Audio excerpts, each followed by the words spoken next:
Oops. Wrong thumbnail. Oh no! The thumbnail's wrong. Ah! I don't know what the hell to put for, for a thumbnail. I'm just going to take a screenshot of OBS and make that the thumbnail.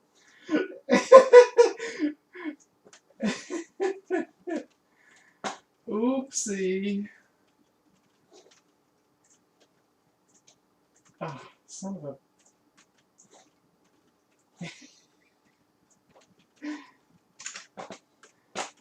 Save. Capture. Change.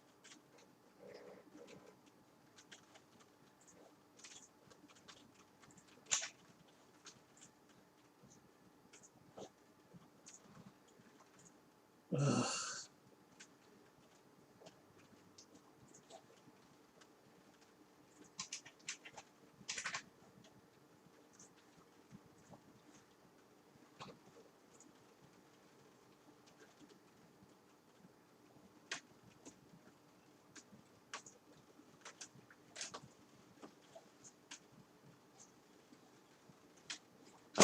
Alright.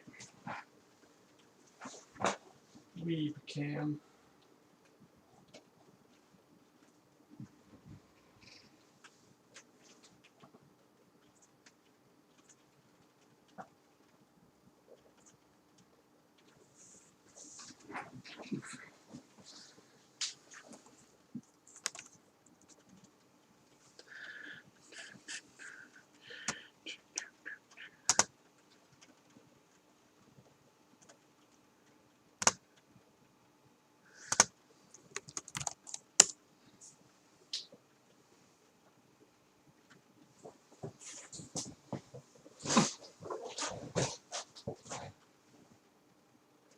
Good enough.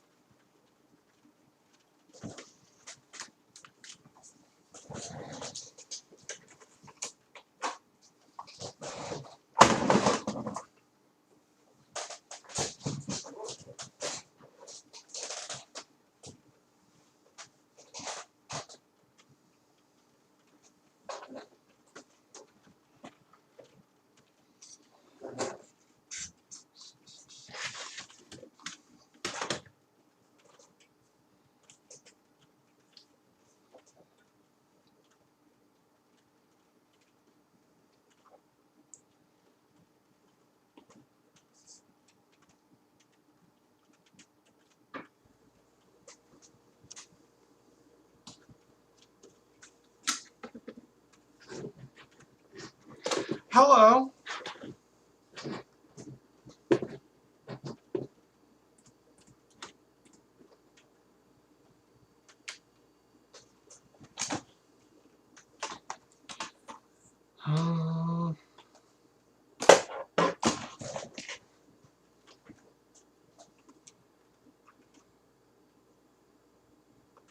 I've got like 3 computers all set up here to make this stream happen. Stream's happening across the room on the desktop. ThinkPad is monitoring the stream, and it's also going to serve as my floppy disk writing computer if I need to write disk copy images. And then in front of me is my PowerBook G4, which is gonna download and extract StuffIt archives.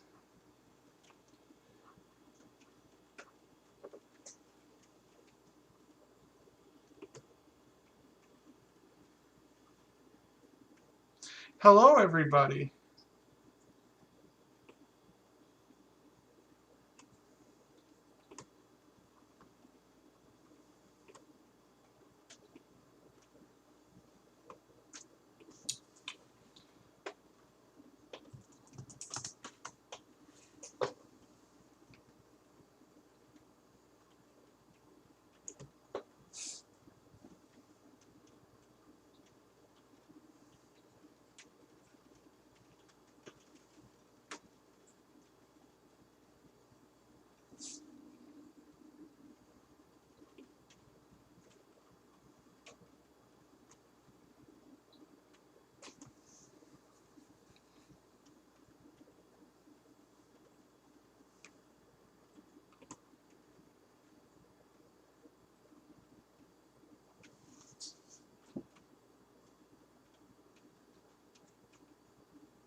I need a flash drive. How long do I think it'll take? Well, it could be infinite. Because, you know, there's a infinite combination of software that I could install. Vintage computers are never finished. They are constantly, they are a living project, ever changing. That's been my experience anyway.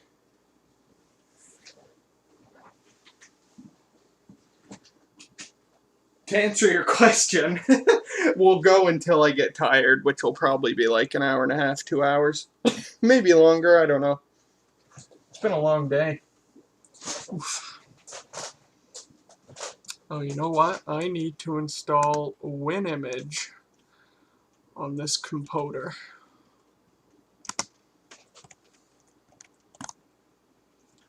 WinImage.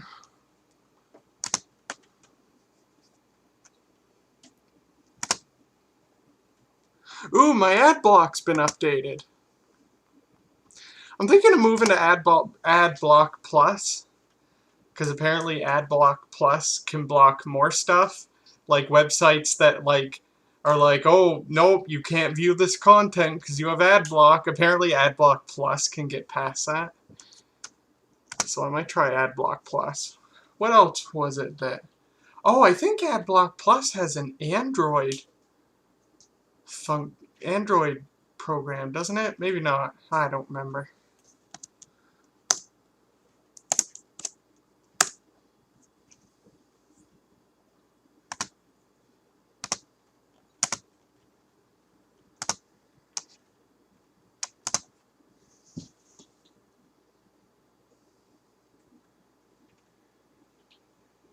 Oh, thank you. I appreciate that.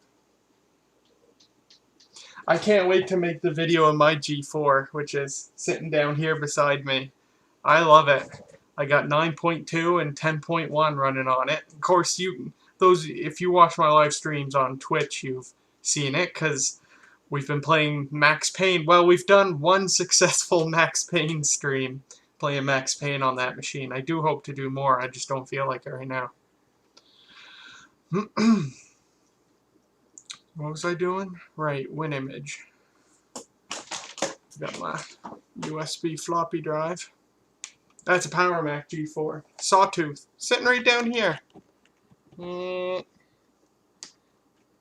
it is. Beautiful graphite G4 Sawtooth. I love it. Can't wait to make the video of it. Might actually sell the iMac, because I think I can get a lot of money for the iMac. Although it's going to be hard to sell, because I pretty much guaranteed I can't ship it. So some computer collector in the local realm of me, of which there are very few, would be the one to buy the iMac if I do decide to sell it. Alright, got a USB floppy drive. My summer 2001 iMac. I've got 4 or 5 or 6 videos of it on YouTube. I've had it for 10 years. Mint in the box with everything.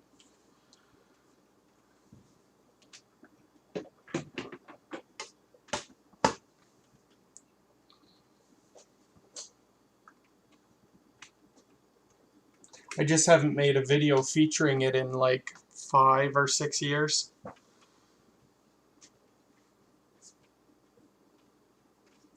You have a graphite Revision B iMac. That's impossible.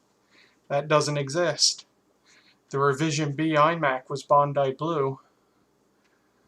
The ones that were graphite were the summer 2001 was, because that's mine. And then the iMac DV Special Edition, I forget when that one was, summer 2000 or something.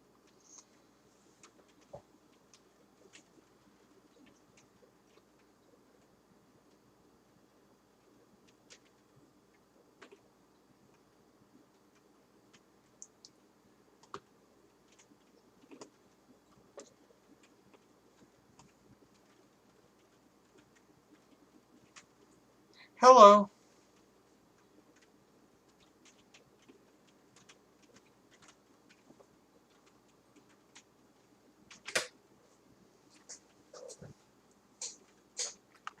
We have 7 people watching. That's awesome.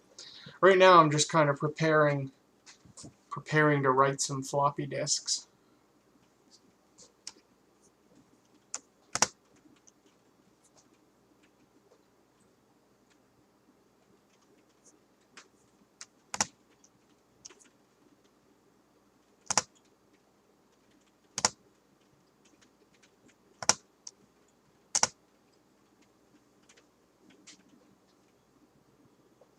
Outside of, when it comes to modern computing, Windows, all the way.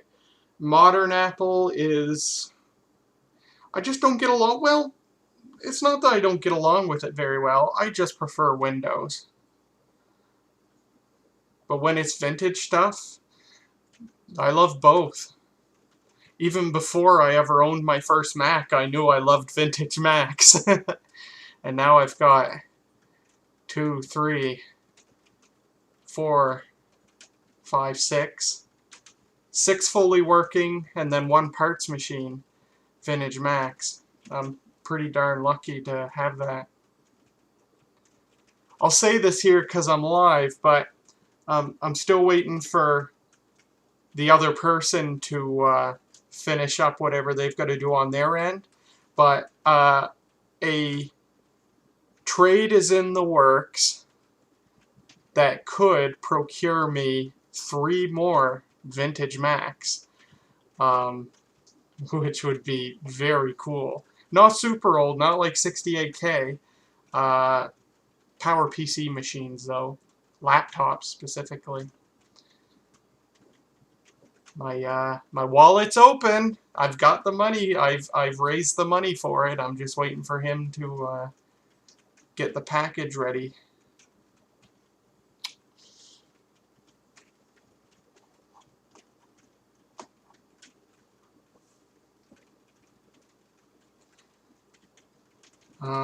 What was I doing? Right. Writing floppy images. That's the second time I've asked what I'm doing.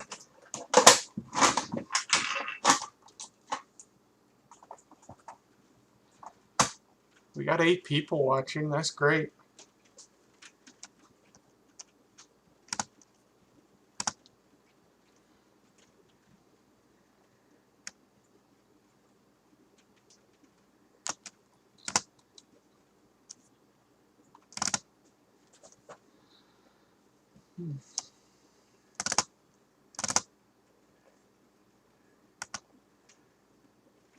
Oh yeah.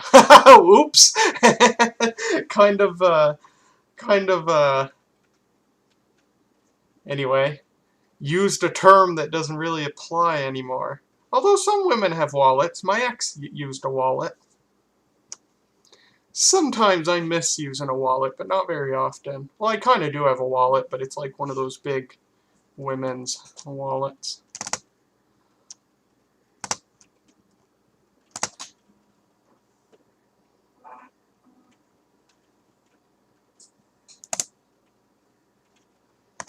Alright, that's a floppy disk writing.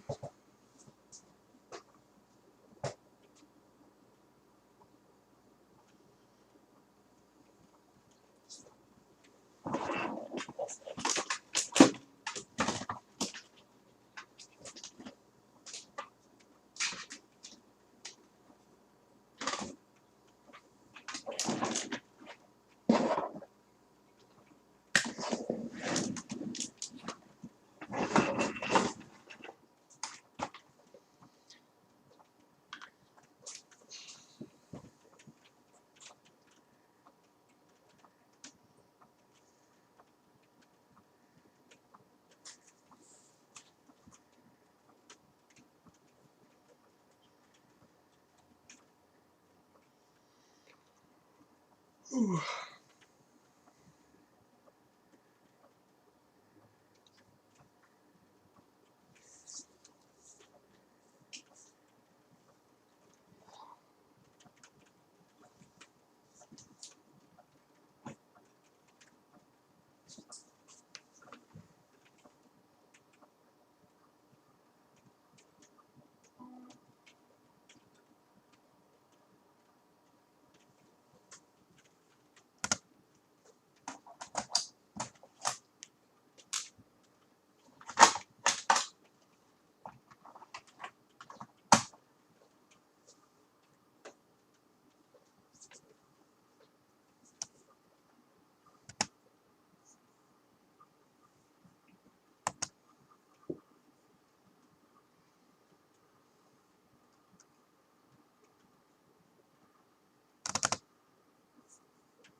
One more minute, and then it's 9:30.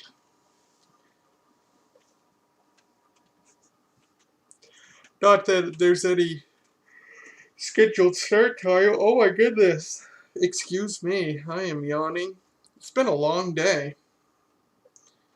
This whole week was pretty hectic at work, although fun as well. I was almost exclusively on graphic design duty at work today, or at work this week. So I was doing a lot of graphic design. I like the graphic design. I like being able to be a little creative. In the future, can you please advertise your live streams in GMT? Nah, probably not, because the great majority of my viewers are in the United States, and the great majority are in North America as a whole. Not to discriminate, but if I wanted to make everybody happy, I'd be naming all 24 time zones, which I just can't do. GMT is 5 hours ahead of Eastern Time.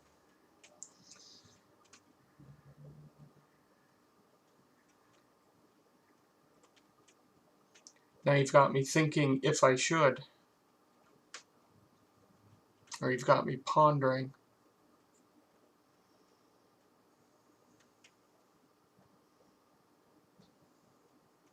Hi! Welcome to my chat.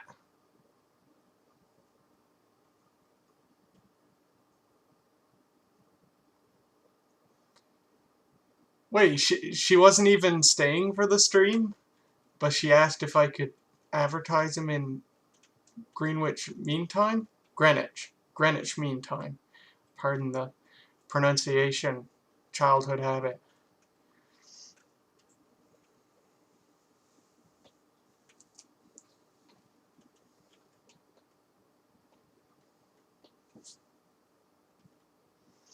Alright, well, yeah, it's okay.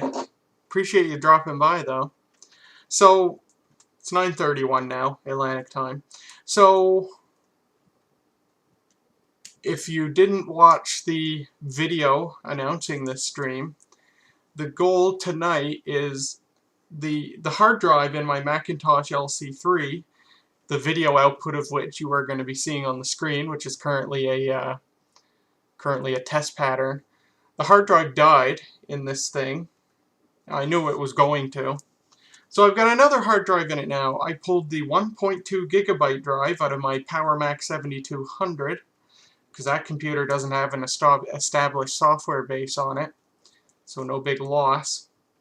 And that's going to be nice because the old hard drive was 80 megabytes, so this is 10, 15 times larger, and that 80 megabytes was very limiting. So this is going to be really nice, lots of space to play around with. So, but the hard drive, you know, it's got nothing on it. It's got the old 7200, or you know, the OS I had installed on the 7200. So I've got to reformat it, install the system software, and install the programs I like to use on the Macintosh LC III. So that's what we're going to do in today's video. In today's live stream. Oh yeah, you're excited for LC3 stuff. That's awesome. Funny enough, mine's working fine on the original capacitors, which makes me think if it makes me wonder if it's been serviced in its life. Because even the power supply capacitors, I haven't changed them out, and this computer works fine. None of the mainboard capacitors are leaking, although I know that sometimes they can leak directly under them and you don't see it until you take them off. But no, mine's been fine. I don't know if it's a ticking time bomb or what, but I'm just running it as it is because it's never given me an issue. But yeah, we're going to install the system software, install the programs I like to use. We will probably surf the web on the LC3, because once I get the Ethernet card working again, I'll just go to Macintosh Garden directly and download stuff directly. And yeah, we'll we'll have a good time.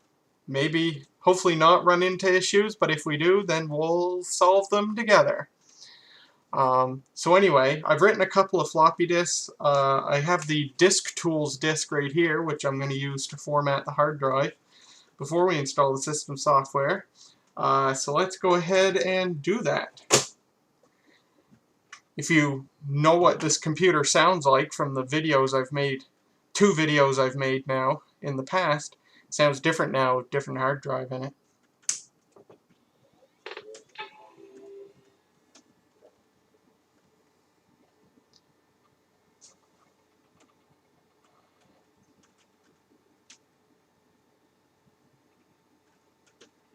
There we go.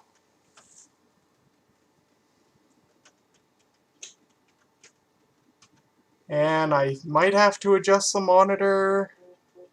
No, it looks good. Aspect ratio is a bit off. That's a little weird.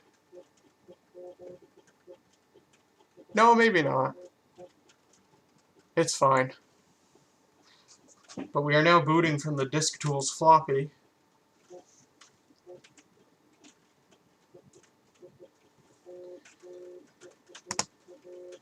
Oh, I've got a bad floppy disk. My Windows machine, Oh,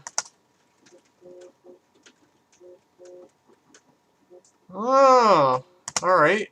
I have a disk I need to quarantine, because it might be bad. So I've got 50 of them here, so no worries.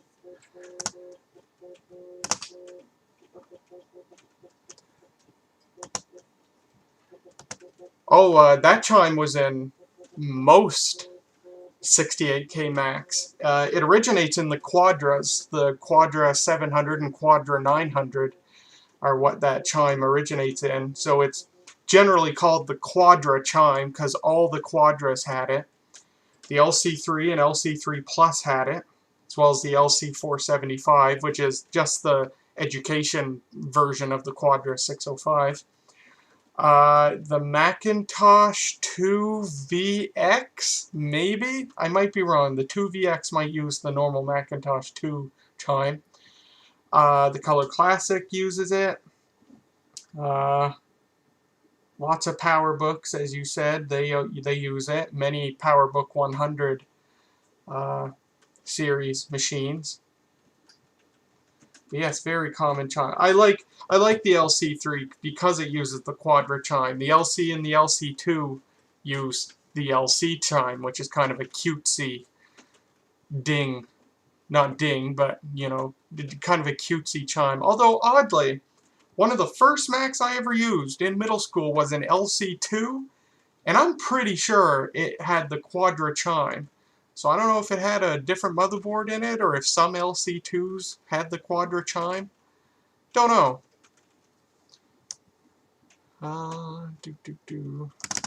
Alright, I need to try and write this floppy disk.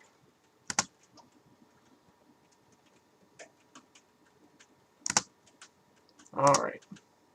Yeah, the aspect ratio's off. Hold on, I gotta go to the other computer. I don't know why the aspect ratio's all messed up.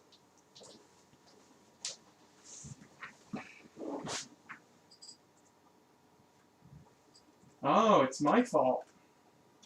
I stretched it out at some point, and I don't know why. No, I didn't stretch it out. Well, isn't that interesting?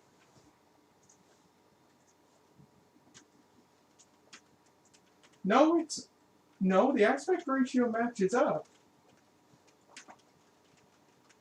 I'm just seeing things, apparently. Don't mind me, I'm just being crazy.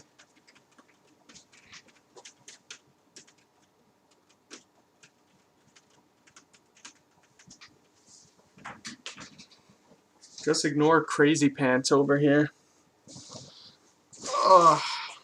Alright. So we will format this hard drive.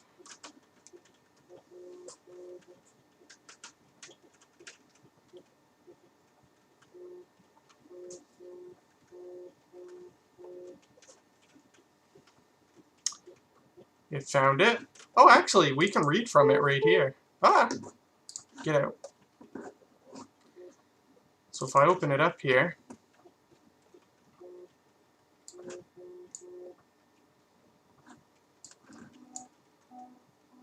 we have, yeah, showing the right capacity and everything. This is all the PowerMac 7200 stuff. I could just delete all that, but I want to start out as clean as possible, so we'll do a proper format.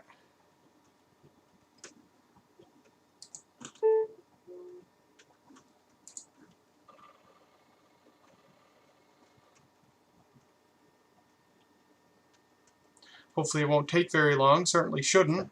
It's 72 times smaller, so, or 70 times smaller, so an hour and a half divided by 70 should barely take 2 minutes.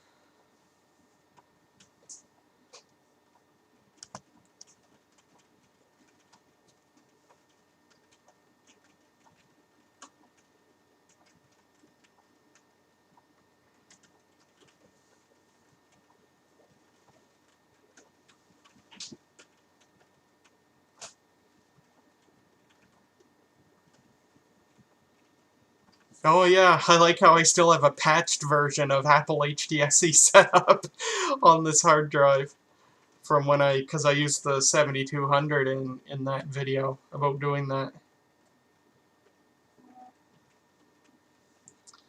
Alright, that's another disk made. I'll put my quarantine disk down here, I guess.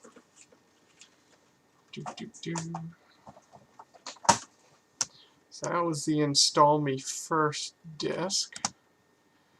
I will now do the install disk.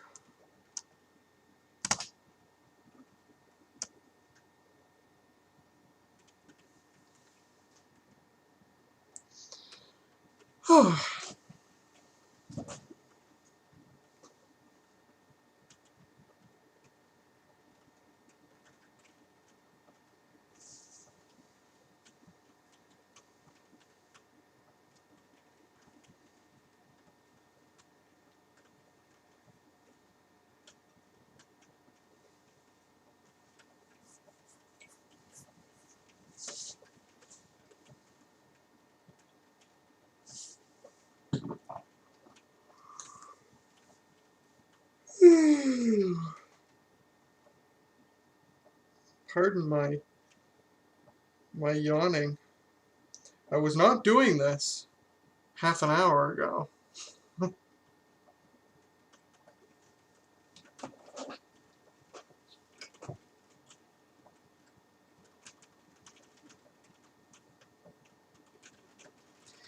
As the hard drive, by the way, you can probably hear rain on the window. It's been raining for 5 hours now. 4.5, 5 hours.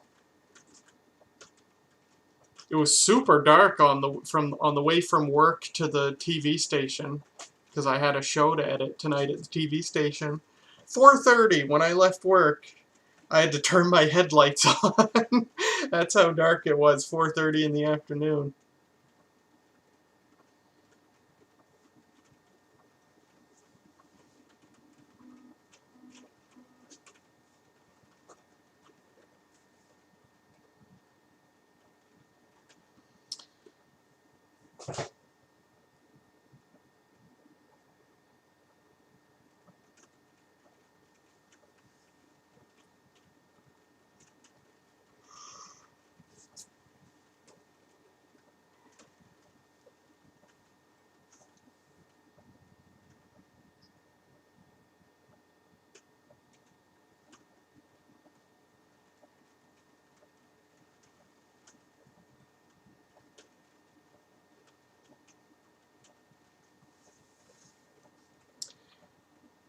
I thought this hard... Oh, I was just going to say, I thought this hard drive format would be finished by now.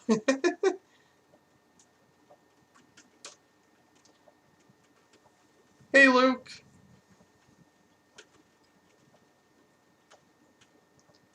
I don't know what a nuke and pave is. It sounds very dirty.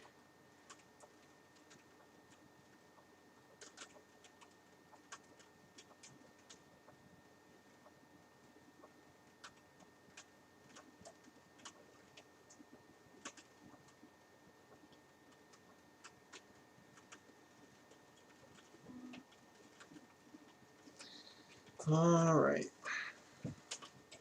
It's another...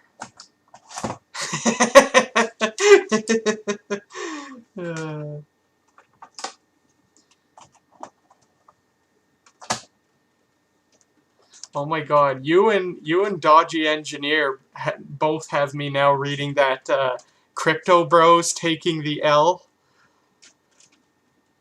And that Twitter account is simultaneously hilarious, but also kind of just aggravates me.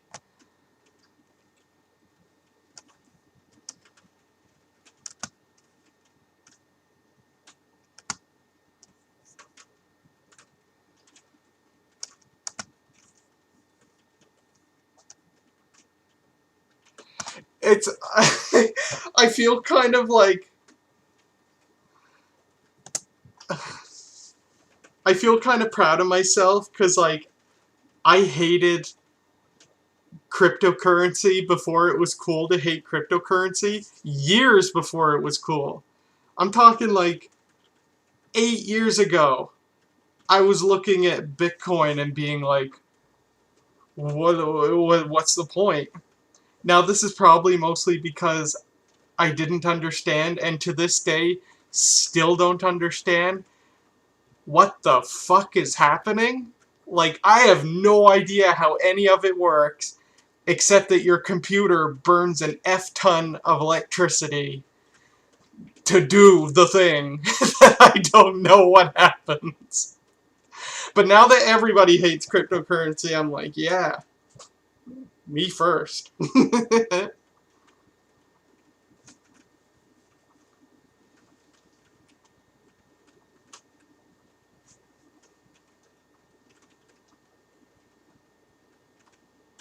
The NFT thing, that annoys me more than normal cryptocurrency does. Oh, I possibly have another bad floppy disk. Huh. Or flaky anyway. NFTs aggravate me even more because that makes even less sense to me. Because you're like buying an image, exclusively an image of a gross, stupid monkey art, and you're paying a ton of money for it, but why? Why does something like that appreciate in value? And I know it's not the image itself, but like a fake receipt for the image. And it's like, I don't understand. What is appreciating? The ugly monkey art that nobody would want to display ever, or be proud of owning ever? Or, like, what is there to appreciate? I don't know. But something does. Or maybe doesn't, but people pretend it does. Right, click save image, exactly.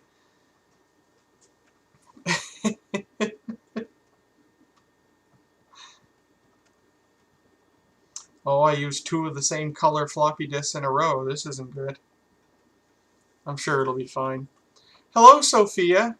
And Ava's in the house. Hi, Ava. Ava, cool little tidbit that I'll also spill for the live stream. Ava has a package coming to her house. She graciously, I super appreciate it, Ava graciously accepted my ask if she could be a shipping proxy for me, because I found on eBay this 1950s wall clock, General Electric wall clock, with this beautiful green plaid face on it that I've never seen before. And they only ship to the US. So I asked Ava, I'm like, hey, can I ship this to you? And she's like, sure. So I'm like, yeah, I really appreciate it. Or is my floppy drive, like, because now this disk is, oh, it got past that sector, but I don't know what's going on. 486 for the win. There are no 4086s being used tonight. I don't even have any near here. I got a couple up, or I got one on that shelf up there, but that's it.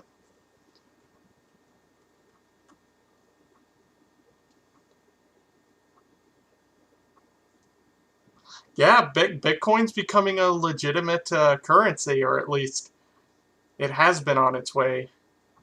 Oh yeah, the name of the clock. General Electric called it the Klansman, spelled with a C.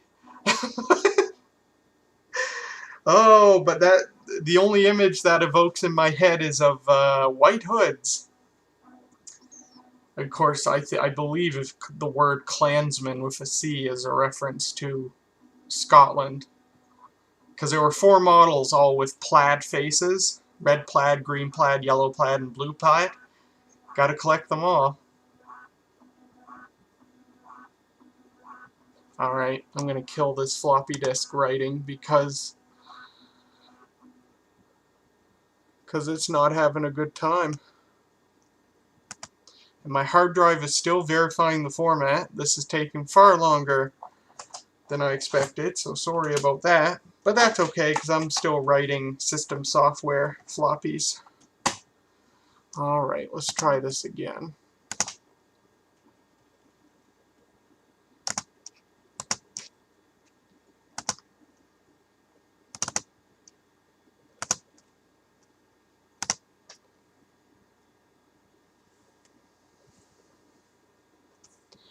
Well, yeah, that's the thing. Like, when I was in university, of course, electrical engineering, and I had a few computer science friends too, so I was among people who thought cryptocurrency was going to be just the next huge thing. Um, Actually, I know people who got into it early and made a small killing from it. Hi, Alistair. So I thought, even though I had no idea what it all meant, I thought, well, you know, all my engineering friends are excited about it, so it must mean something legitimate. But yeah, even then, right from the beginning, the whole act of mining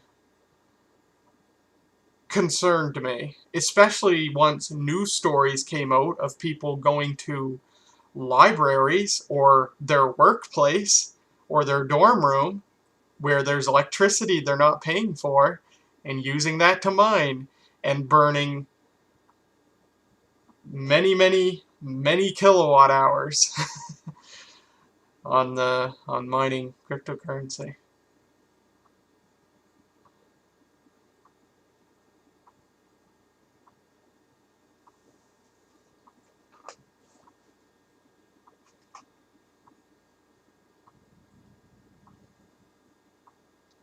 Oh yay! The host of the show I edited that aired tonight said I did a superb job of the editing, which makes me happy. Are you using a Sony USB floppy? No, it's made by Lacey. And it's Macintosh compatible, as in, it can do, I think it can do the constant, no, I don't know if it can do the constant angular velocity thing that 800K Macintosh floppy disks require a drive to be able to do, which is why PC drives can't write 800K Macintosh floppies, is because they can't vary the spindle speed. But what this drive is capable of doing is detecting when a disk has been inserted or ejected and sending a little signal to the host computer to alert it that a disk has been inserted or ejected, which is what Macs need in a USB floppy disk, because Macs depend on knowing when a disk... What the F? The disk could not be initialized. Format verification failed. Are you effing kidding me? What the heck? Does that drive have a problem? Oh my god, is this stream gonna fail before it even gets off the ground?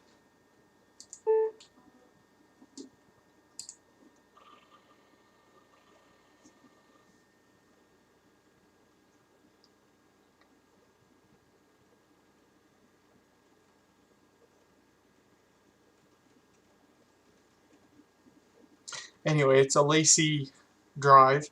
I got it in my first real job. So 2013 or 14 that I got this drive, and my boss was just like, hey, I've got this old ass USB floppy drive, do you want it? And I'm like, heck yeah.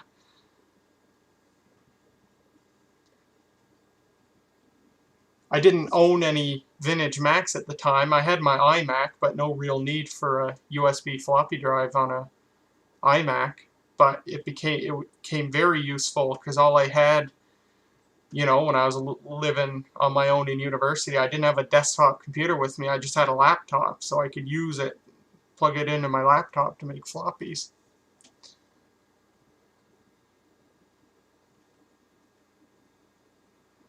Well, that disk is successful, but now I've got a hard drive. If I need to pull the drive out of the 7300 to put in here, because this drive's being a big piece of poop, then I'll do that. If it saves the stream. I have an established software setup on the 7300, like a 6-year-old software setup that I'd hate to lose. But if I need to do it to save the stream, then I'll do it.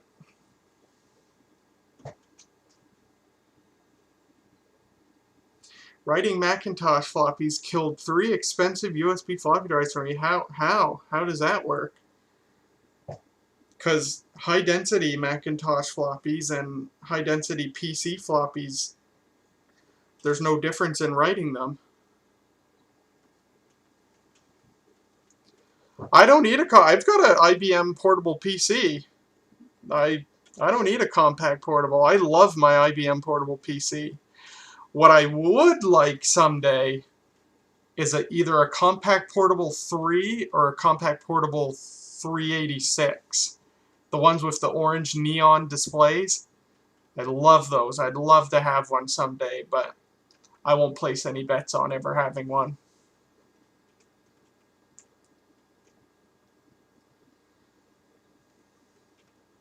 Power Mac 6500. That's a cool Mac to have because it uses IDE drives. So very convenient.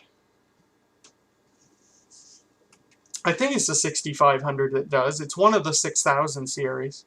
Not the 6100, so it must be the 6500.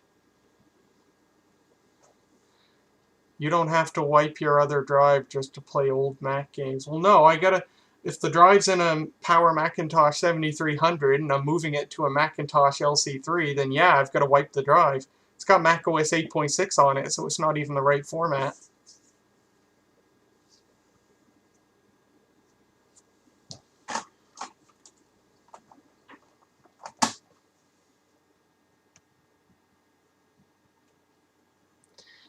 I used a 768K Mac at elementary school.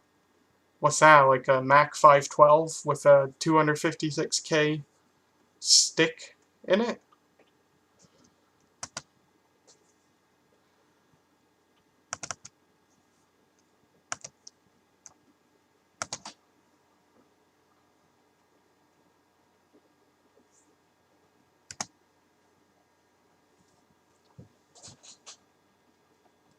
I hear the hard drive going tick, tick, tick, tick, tick, tick, tick as it goes track to track.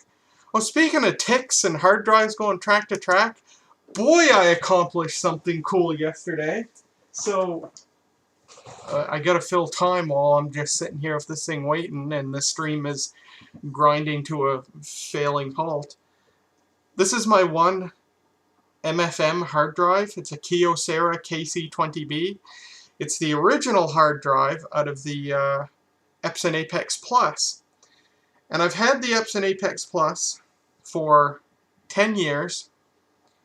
And in all that 10 years, I've never been able to use this hard drive because it had an issue where when you turn the computer on, the hard drive would not spin up to full speed.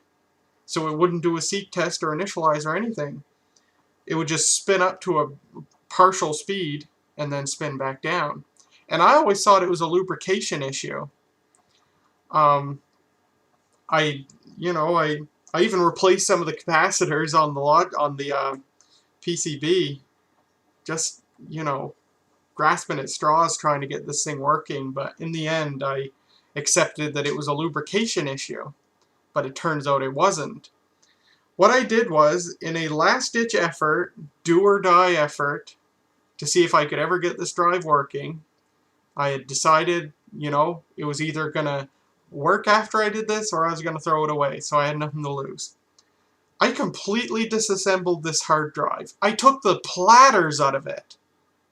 By hand, I unscrewed the little spindle cap and with my grubby fingers picked up each platter and set it down on a piece of tissue. And when I did that, I discovered, geez, the spindle's really loose all of a sudden. Or no, I took the platters out, and there were 3 screws holding the actual spindle assembly in. So I removed the screws, thinking if I can remove the spindle assembly, I'll be able to lubricate it. But I removed the screws, but nothing would come out. So I was like, well, fine. I took the platters out for nothing, blah, blah, blah.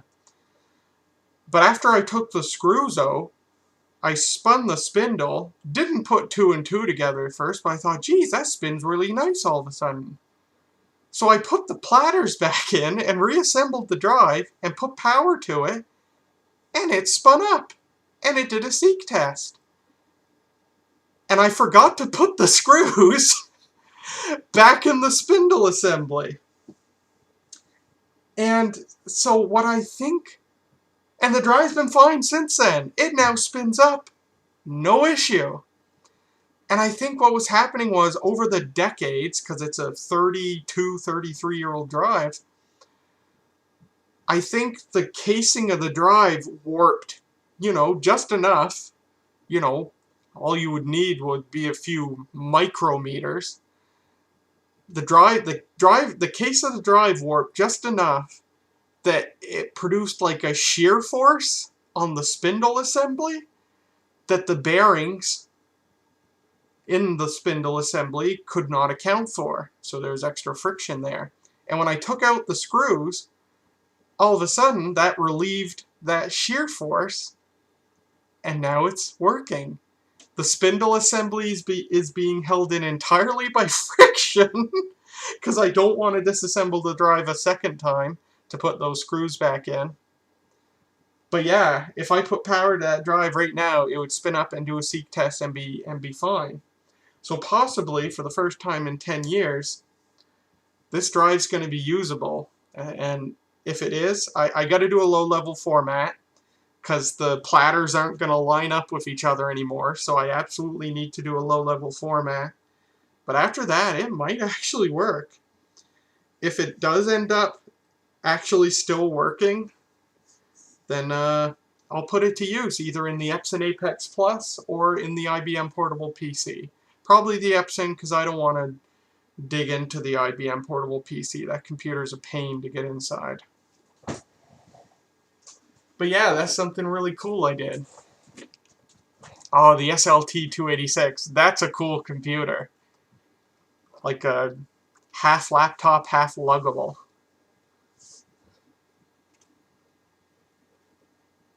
Yeah, Compaq made good stuff, but of course quality went down once they just became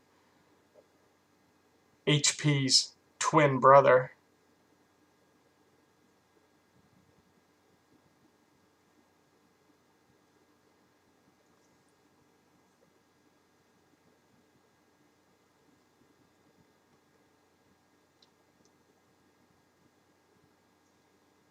I just said with the drive, that my MFM drive, if it ends up that it's fully working now, I'll put it to use in either the Epson Apex Plus or the IBM 5155. But probably the Epson, because the 5155 is a pain to get inside. I don't even know if there'd be anywhere I could mount the hard drive.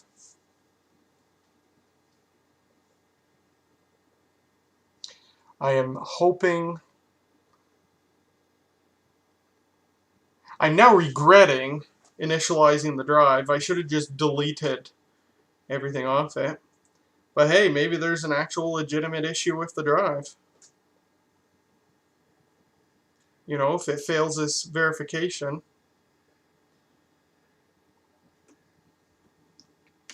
Is it still ticking?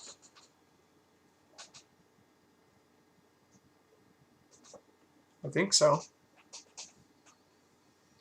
Oh yeah, HP retired the compact name.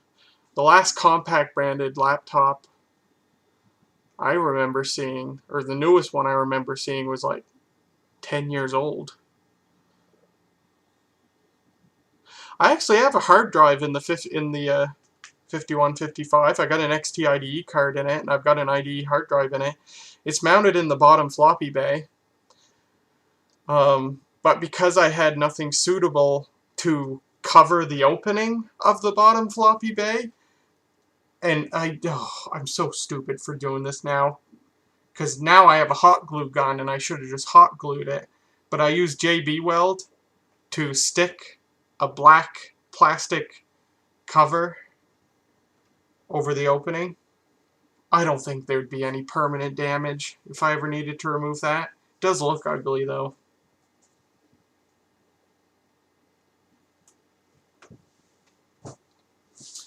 Alright, come on, Mac. Come on, Mac.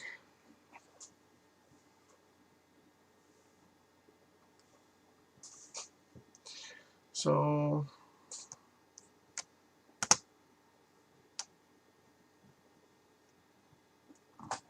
I think I wrote this disk.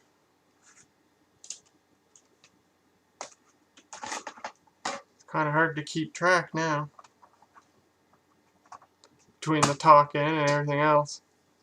Dude, I've got two XT IDE cards, and they are, bar none, one of the most important modern accessories that have been developed for vintage PCs.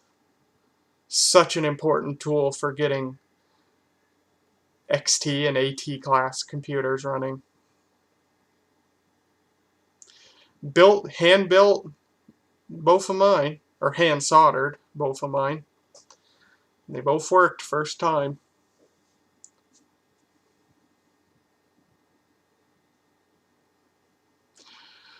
But now someone needs to make a homebrew VGA video card. Tube Time on Twitter made a video card called the Snark Barker Graphics Gremlin.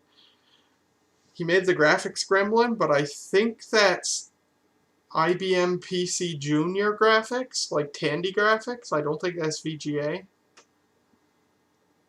So someone needs to make a VGA video card. Something equivalent, even Super VGA, something equivalent to like a Seng ET4000AX, although the Seng ET4, damn it, the Seng ET4000AX is a kind of an OP card for XT class machines. I've got to pull the hard drive out of the 7300. This sucks. I don't know what's wrong with that hard drive. Ugh. Wow. Ugh. Everyone might as well stop watching now, because this thing has ground right to a halt. Oof. Just got this. I gotta get my drill. Oof. Oh, you jerk.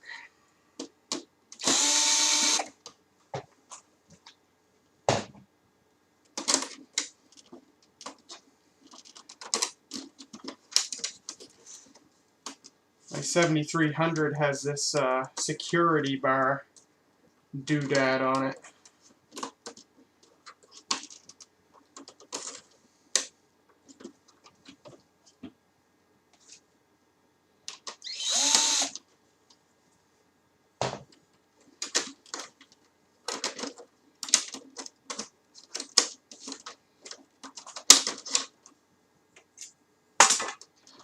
Dang it, dang it, dang it. I did not want to have to do this.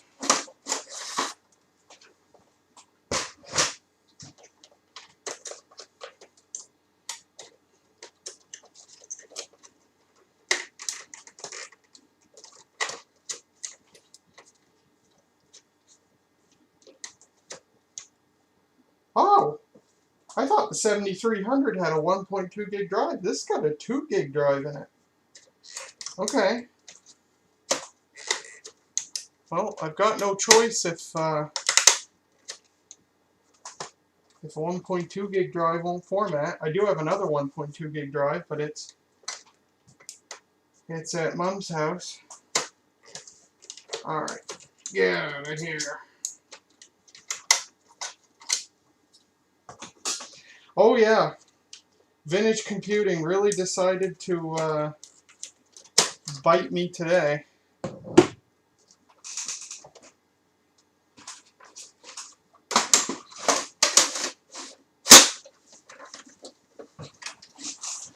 Now,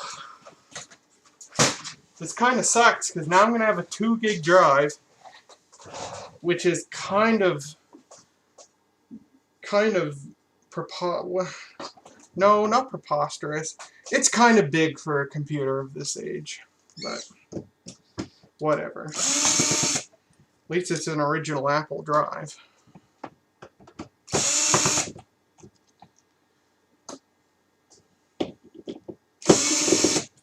So I guess that'll go on the to-do list. Figuring out what ails this drive.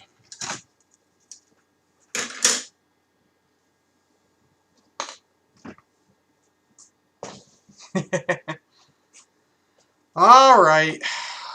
Let me shut this dumb thing down. Change out that hard drive.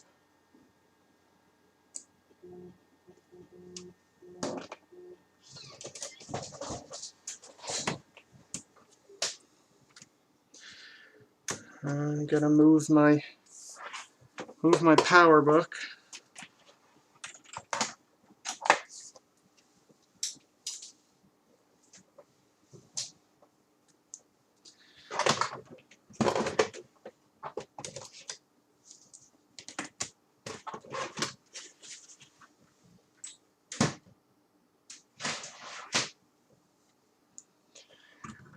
Now I gotta get used to another new hard drive sound in the LC3. Not that that matters the least bit. I'm not going to mount the drive rails on the 2 gig drive for now. I'll just shove it in here and I'll mount it later if it actually ends up working. Alright. Power. Scuzzy. Put our cover back on.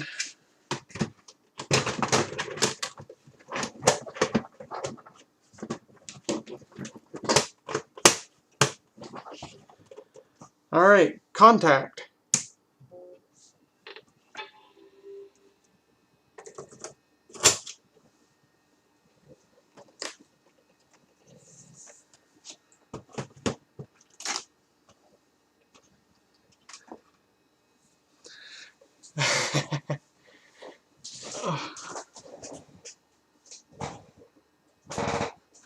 Oh no, you used the right term, or at least in my opinion, NRGB 4TB SSD.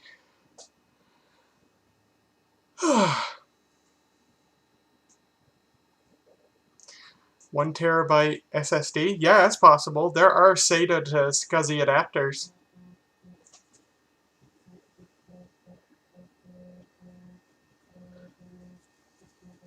I think a 1 terabyte drive will work.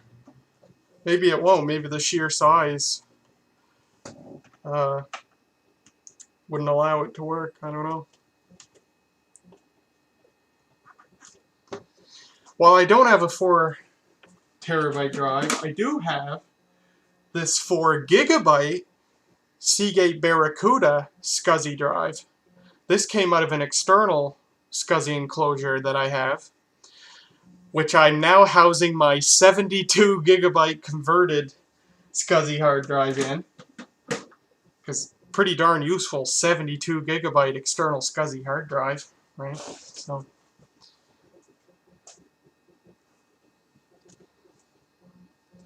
So I'm gonna have to format this drive because macOS 8.6 was on this drive.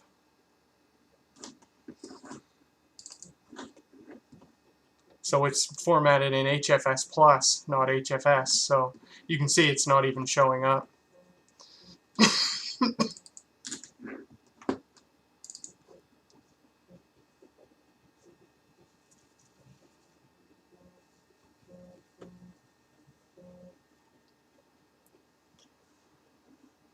And it sees the drive, sees the volume name, which is interesting enough.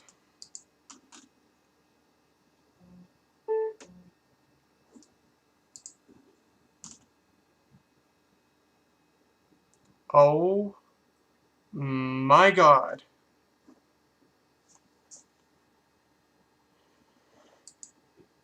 Is this stream gonna crash and burn?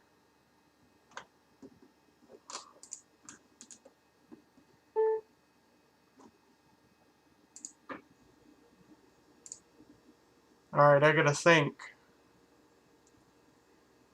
I can try Lido. Lido is a program that basically replaces Apple HDSC setup. It's a third-party hard drive formatter for Macs. I think I can fit Lido on the Disk Tools disk. I might not be able to, I'm not sure. Yeah, geez, I don't know.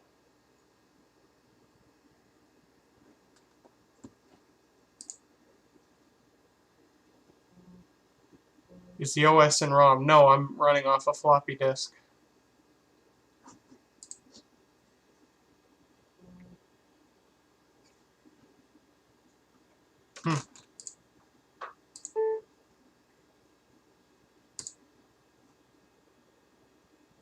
It's funny, I can see the partitions.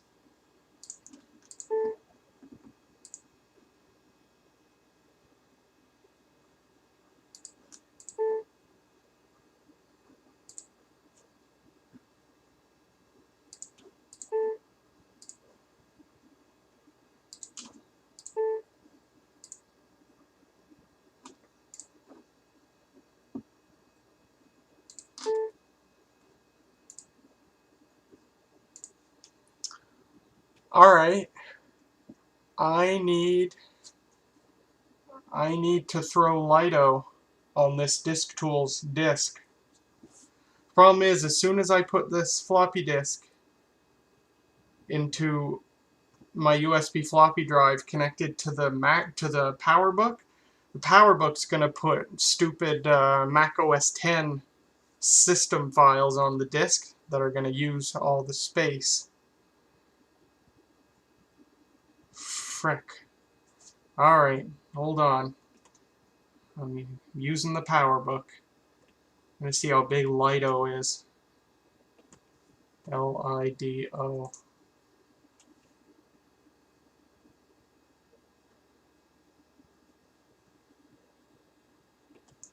I'll try Lido on the 1.2 gig drive.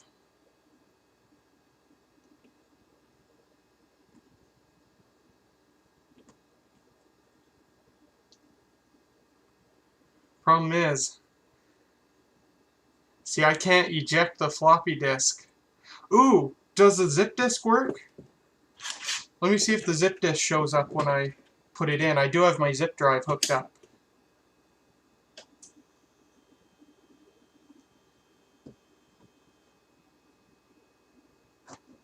I'm going to give that a negatory, but maybe I can fit. Yeah, I could try the patch version of Apple HDSC setup. Thing is, it's a genuine Apple drive.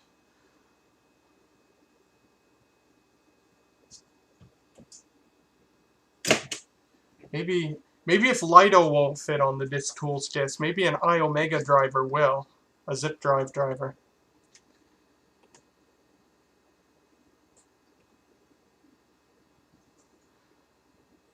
I can't believe we've got 13 watchers. This has gone straight to shit. Lido needs 400 kilobytes. I don't even have that. I mean, I I think.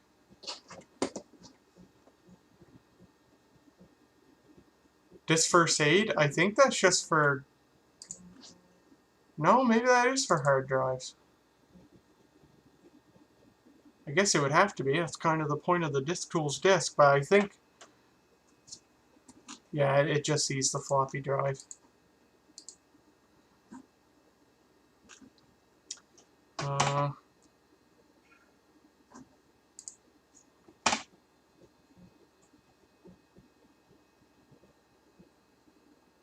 That's 85K. That's 47K. How big is an iOmega driver?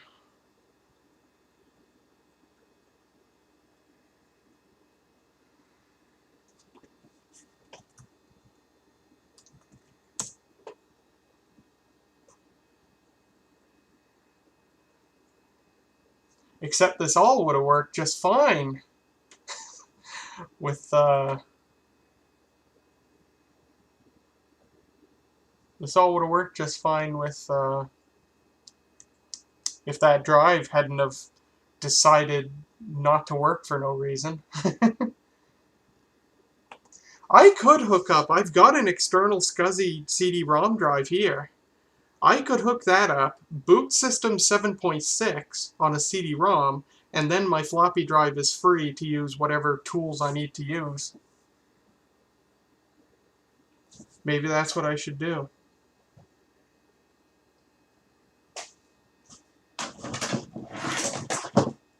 I've got this. Maybe I ought to hook it up. I don't know if I have a spare IEC cable here. Oh, everything's difficult. Oh yes, I do. I have the PowerMax cable right there.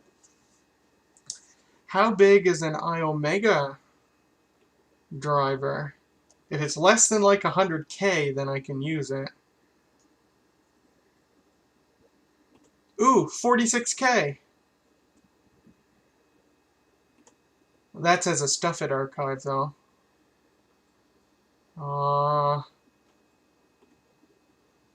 iOmega driver. It's just an extension. It's 80K. I might be able to fit it on this disk, and then I can just use my zip drive. Okay.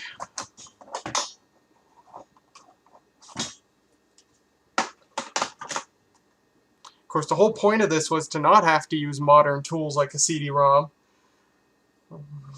Well, I have a zip drive, so I guess I kind of defeated myself there. But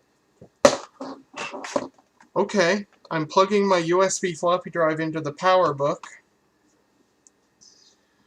I'm going to stick in a floppy disk. No, I need to stick in the Disk Tools disk. I need to shut this thing down. I'm just going to delete these preemptively.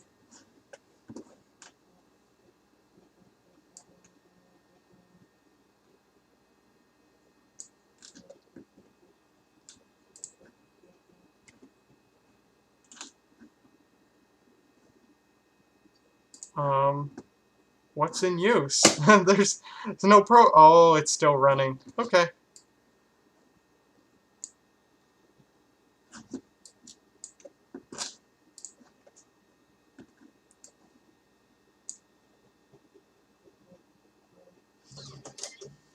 Alright. Disk Tools disk going in the PowerBook. I regret not being able to show you guys the PowerBook.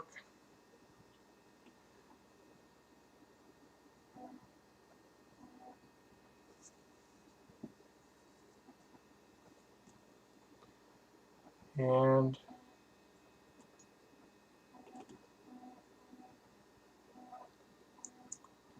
let's see.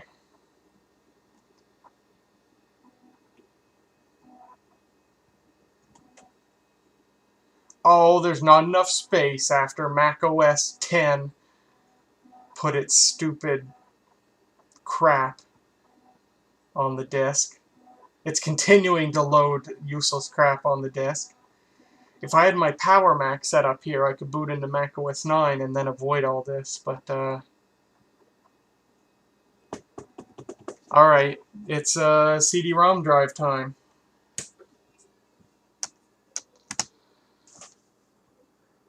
Oh my god, they still make SCSI drives. No, probably not. Maybe, but probably not. Alright. Let me get out of this. Gotta eject my disk so macOS 10 doesn't get angry. Alright. Oh. Alright, so my Disk Tools disk will go back in the L... No, it won't go in the LC. We won't use the Disk Tools disk. We will be booting off of a SCSI CD-ROM drive.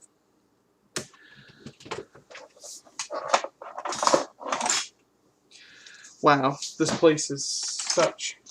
This workbench is now a mess because of all this extra crap that I'm dealing with. Well, it's a mess anyway, but...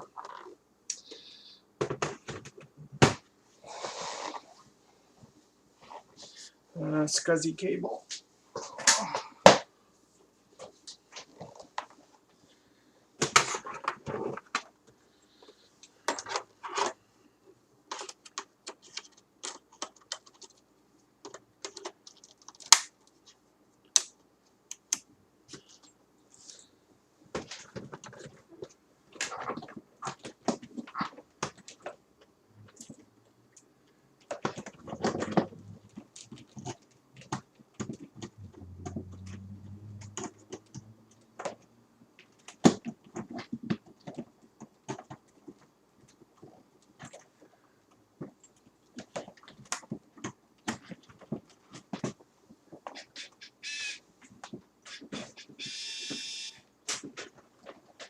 My USB zip drive is chattering for no reason.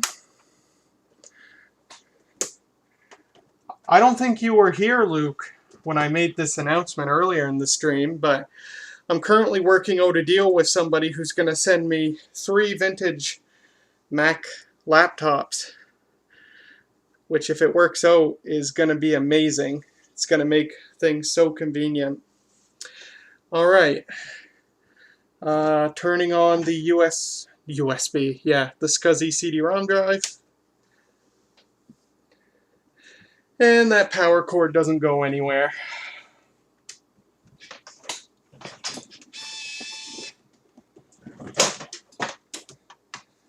I gotta plug.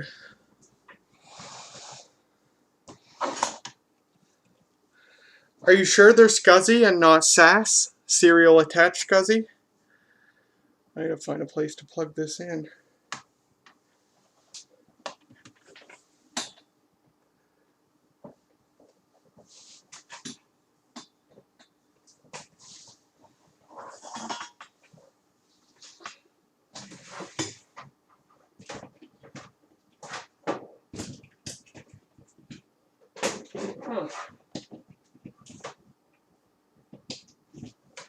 I've had a North Star ATA plugged into the wall this whole time. That's stupid. Anyway. Alright, CD-ROM drive's on. Turn on the Mac.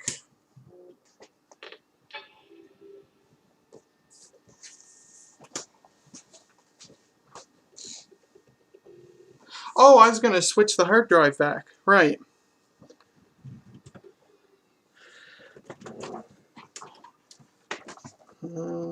Switch that off.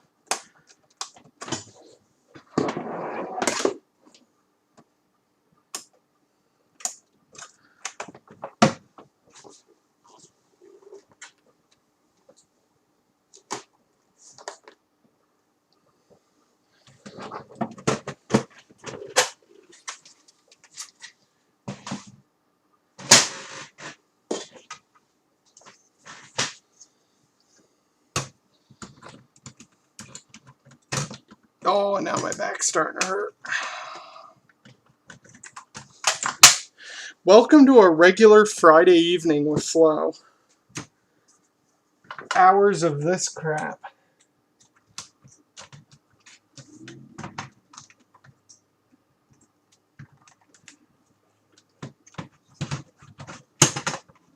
Alright, our 1.2 gigabyte drive that I originally intended is plugged back in.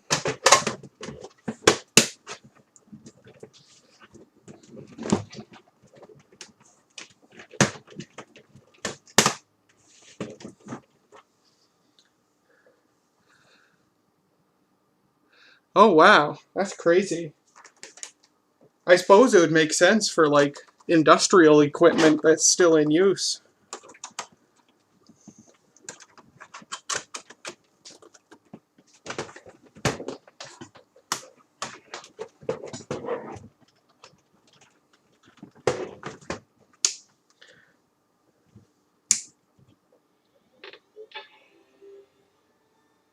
Okay.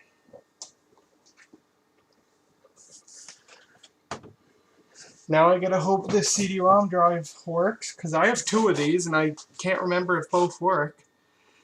Oh, both the lights went out once the Mac initialized. That's a good sign. I should be at a floppy disk question mark symbol. There we go. Okay. I need my CD. Does it open? Yes, it does.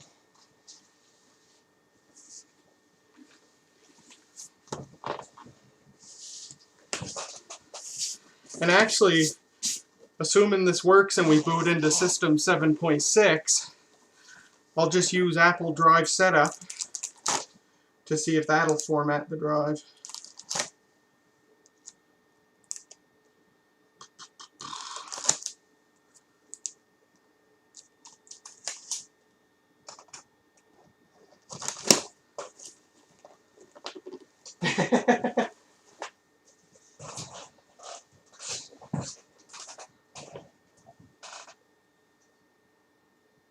Alright.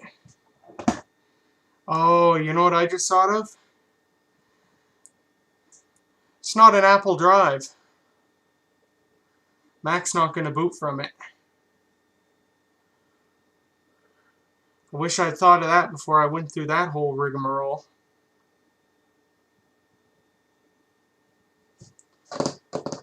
Alright, let me think. I need a Disk Tools disk that has Drive Setup on it. I just want to see if Drive Setup works where HDSC setup fails. And geez, I wish I had a way to get a zip drive driver onto a floppy disk.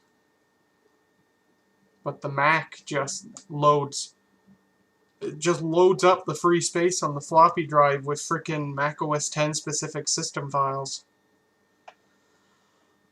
Okay.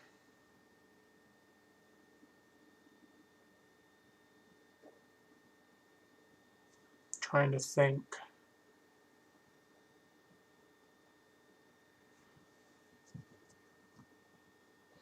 I'm running out of ideas. Oh, I wish I could just eject the floppy disk. Eject the Disk Tools disk. Alright, I'll just, at this point all I can do is grasp at straws. So I will make a Disk Tools disk. I think there's a newer version. I think there's a newer version of a Disk Tools floppy that's new enough that it has Drive Setup instead of HDSC setup. Like if there's a System 7.6 Disk Tools floppy, that would be nice. No, the Disk Tools disk has to be kept in the whole time because it has the system software on it. Actually, I wonder if there's a really old version. I'm just going to look at an iOmega driver again and see if there's an even older one that's smaller than 80K.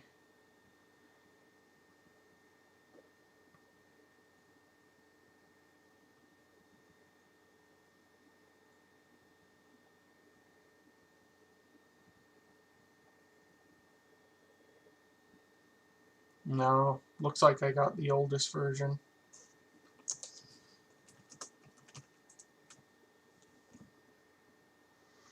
Damn.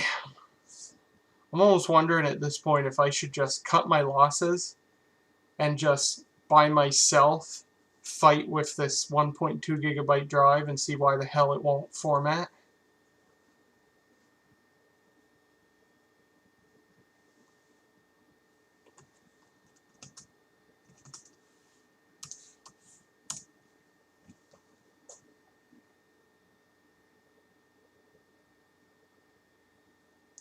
This is where vintage Macs get so annoying. Like, you've got a CD-ROM drive sitting here, perfectly good, but because it doesn't have a little piece of Apple code in the firmware of the drive,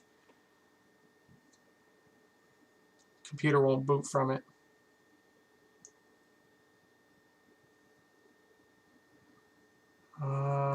Okay. I don't think System 7.6 ever came on floppy disks, but there could be a Disk Tools disk. Oh yeah, it just adds them right back. You can't even see the files. This Mac can't even see the files. Like, if you put a floppy disk that's been tainted by Mac OS X into a classic Mac, the files are invisible. I don't know how. Alright, let's see. So I can try a System 7.5.5 floppy disk. I think that might still have HDSC setup, but we can try it anyway.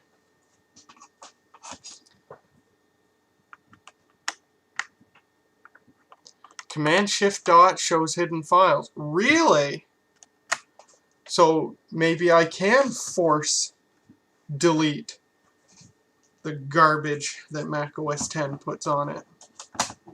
Like, maybe Mac OS X will let me, okay, let's try it. My floppy drive is now hooked up to the PowerBook with the System 7.1 Disk Tools disk in it.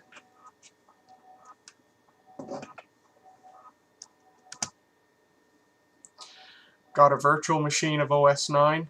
No. I mean, I have classic mode on this Mac, but you can't access a USB floppy drive with it, nor would it, I don't think it would change the whole Mac OS X files issue. I have a real Mac OS 9 machine sitting beside me, but I am too... I'm not going to go through the whole setting that up. I shouldn't have had to. Or I shouldn't have to. This is taking forever to bring up the disk.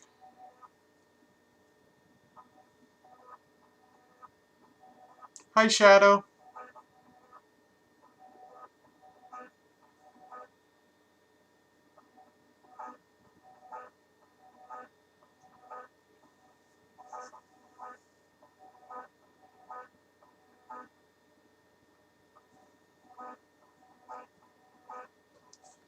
Why is Mac OS X taking forever to bring up my floppy drive?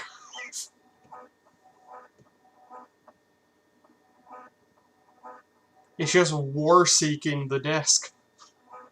How am I doing? I was doing fine until Apple HDSC setup decided, oh, your hard drive has an issue. I'm not going to format it. So now I have to figure out a way using only floppy disks to get another tool running so I can format this drive. Alright. What was it? Command-Shift-Dot. Command-Shift-Dot. Oh, Command-Shift-Dot. Did nothing. Or is that only for classic Mac OS?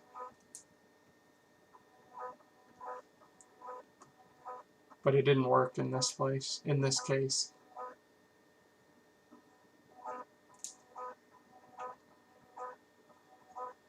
Are you okay? Like, what are you, like, I don't know what this thing's doing.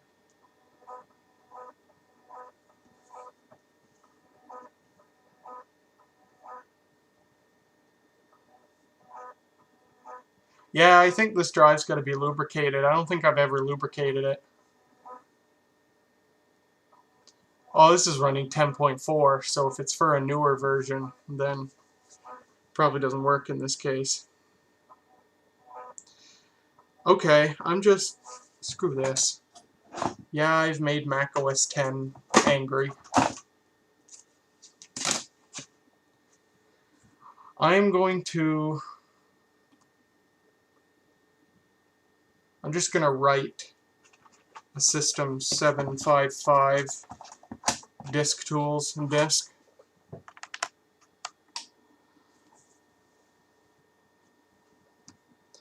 I need my USB drive. At least early Mac OS X can read USB drives. That's nice. Actually, Mac OS 9 can read USB drives, I think, which is nice. Alright, 755.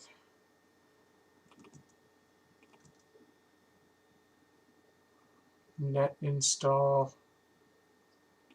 Oh, this isn't images. This is just files. Ooh, can I just download drive?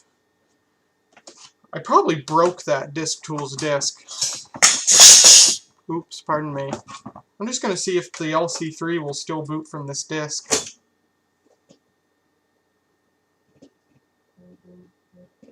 Yeah, looks like it will.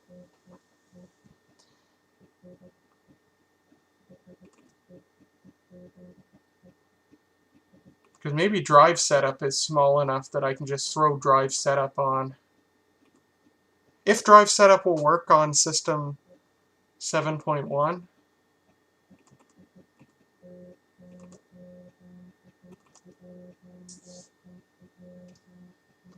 Oh, sounds like another Friday in Virginia.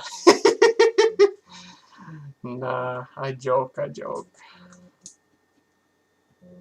Oh, this is the 755 update. Right, 755 was an update. Alright, well, you know what? I'm going to put my 7.1 disk in the power book. See how big drive setup is. See if I can just rip drive setup from the disk.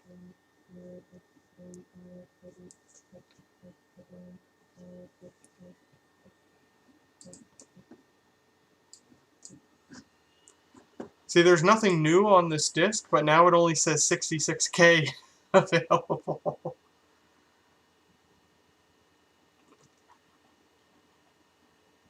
Alright, how big is drive setup? It's 244K, so that's not going to work. So let me see if I can write a System 753 Disk Tools disk.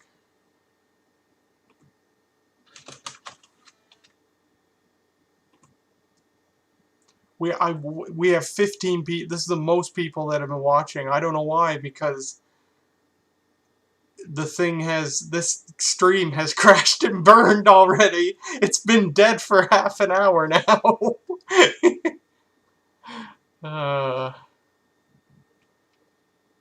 Alright, 753.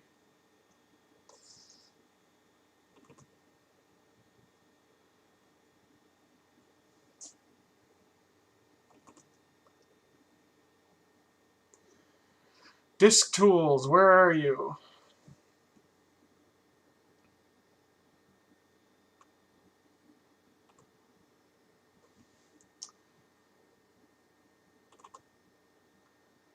Disk Tools.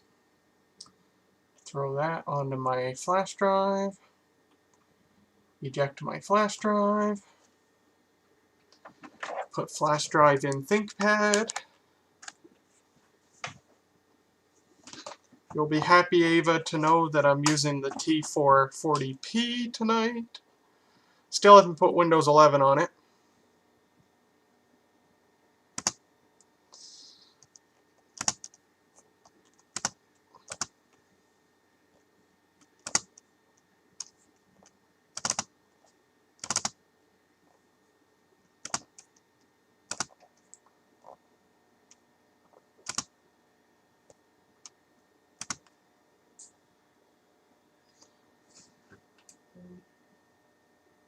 Nope. Unless you mean on Mac OS 10.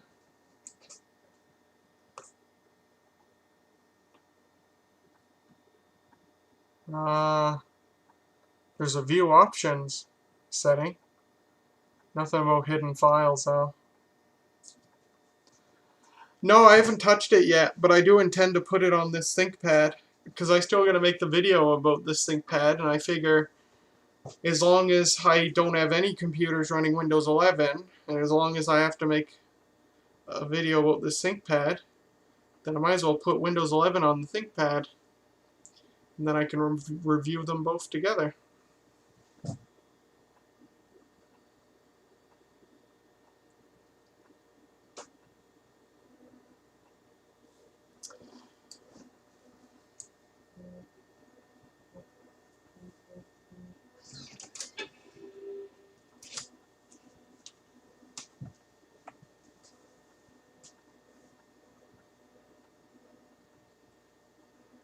Oh yeah, Windows 11's been a shit show.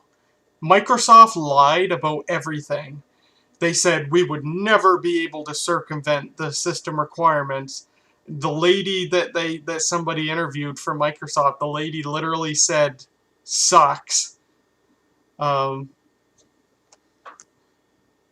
yet everything you can circumvent all the system requirements. People have gotten it running on Core 2 Duos. And it's so easy. I actually have put Windows 11 on something. I've got a laptop here that I'm going to be giving to my mother. It's some ho-hum HP from like 2012 or 13 or whatever. And I actually put Windows 11 on that. I have to sort out the AMD drivers. But other than that, it works. Alright, another floppy for the quarantine pile, because that one didn't write successfully. Let's try this floppy.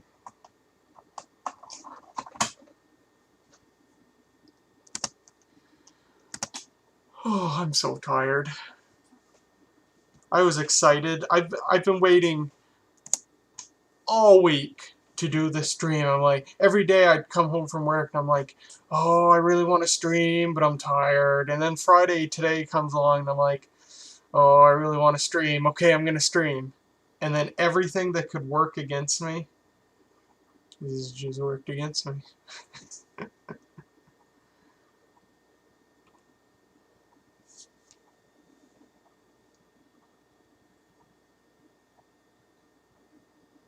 I wish I could be a full-time Linux user. For my whole life, I've wanted to like Linux. But I just haven't been able to. Because if the least little thing goes wrong, you're in a command prompt typing crap that makes no sense. Anything that goes wrong, guaranteed you have to get into a command prompt and Google your issue and try a bunch of stuff. What distro would I use? Ubuntu Mate. I like Ubuntu Mate. I like it as much as I can like a Linux distribution. Alright, that floppy wrote, so let's shove it in here. So this is System 753.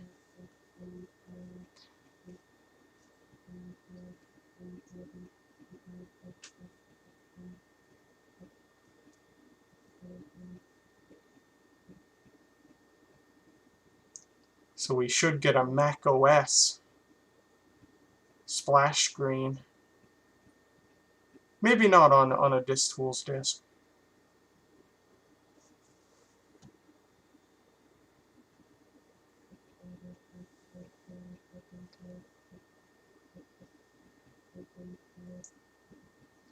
Ubuntu Kylin. I haven't heard of that.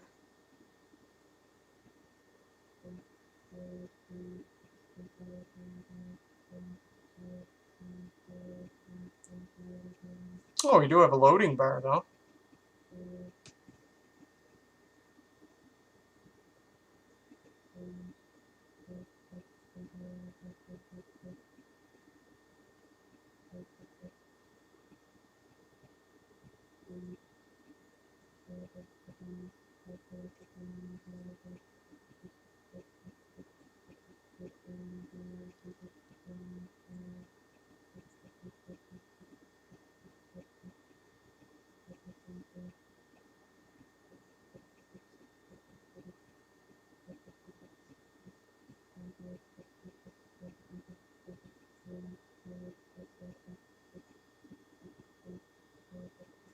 Okay, so we still have Apple SC set up.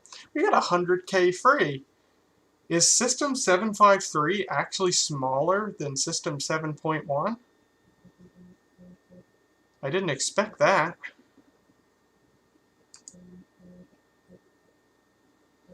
Well, let's try that hard drive again. The night is young. It's almost 11 o'clock.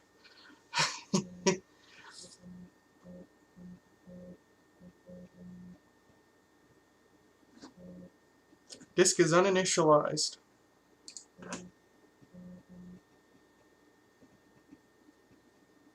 This is a different version. This is a different version of Apple HDSC setup, so maybe it'll work with this drive. Oh yeah, I want to notice something. I want you guys to notice something. This is a really strange difference between System 7.1 and System 7.5 on this machine. Now, you've heard several times tonight the Mac beep, the simple beep sound. That sound is stored in ROM. So when it makes that beep, it's reading it from the Macintosh ROM on the motherboard. For some reason, the beep sound sounds different in System 7.5 than it does in 7.1. This happens apparently on a lot of 68K Macs that originally shipped with System 7.1. When you use System 7.5 or newer on them, it's strange. And I wonder, is 7.5 reading the ROM data wrong? And it's just not playing the sound correctly? Or is the sound built into the system software? Is it playing a system software file rather than sound data in ROM? But here's what it sounds like. Hopefully you can hear it. It's got more of a square wave tone to it rather than like the piano tone. And I don't like it, and that's part of the reason, that's one of the reasons I run 7.1 on this. Yeah, let's initialize it.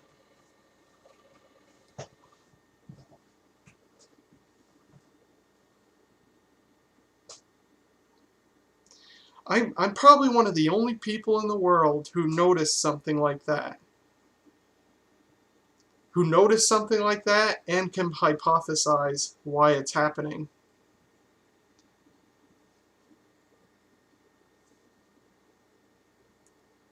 But obviously on a Power Mac in System 7.5 or 7.6, it does play the sound correctly. It's got that, it's like a piano hitting an A note.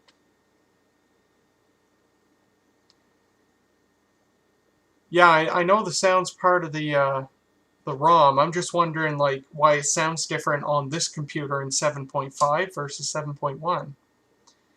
But yeah, I know some. And doesn't the Macintosh 2 have a different beep sound?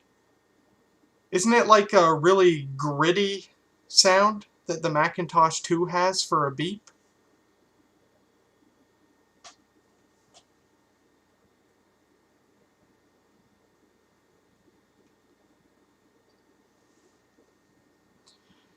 Or is it using more resources so it has problems playing the sound at full speed? I wouldn't think so, because it's the same pitch. Yeah, I thought so about the Mac 2. I looked for a video on YouTube of a Mac 2 so I could hear a beep, but I haven't found such a video. But I find that fascinating, because I didn't know that. I thought all 68K Macs either made the piano sounding sound or the beep sound like the early compact Macs did. But then I do recall, then I saw a video on YouTube by Jason's, what's the channel name? Jason's Macintosh Museum? He hasn't made a video in like 8 years. But he showed a video of a Mac 2 of some model, and it made that sound, and I'm like, what the heck is that sound? And then it occurred to me years later, when I was thinking about it randomly, I thought, oh, maybe that's the beep sound that the Mac 2 has in its ROM. Interesting.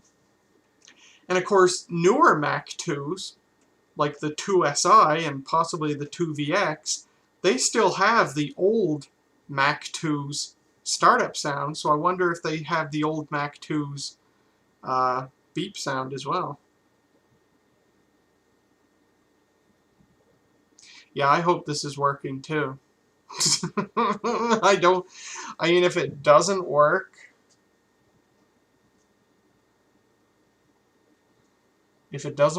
I might just call the stream. I just thought of something I could do, which is put the drive in one of my Power Macs, set the Power Mac up here, use drive setup on the Power Mac in System 7.6 to format the drive, hopefully.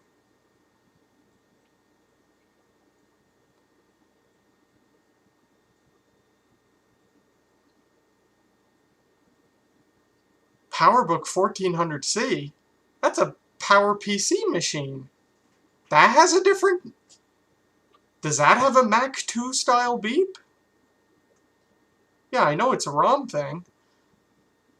Does a PowerBook 1400 have a Mac 2 style beep, or is it something completely unique? You'll have to send a video of it beeping or something. It's a Mac 2 style. Wow. That's fascinating. Huh.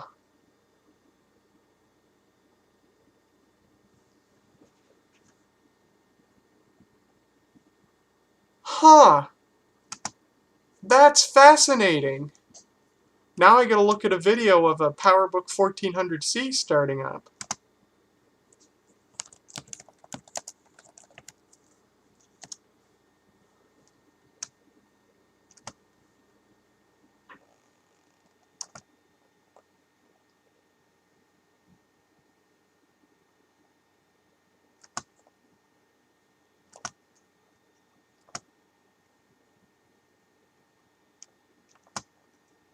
USB ports, by the way.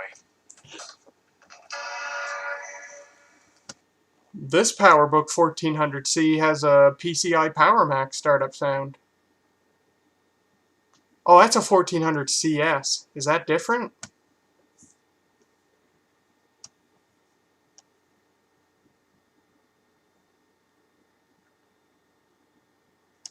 $1,400C.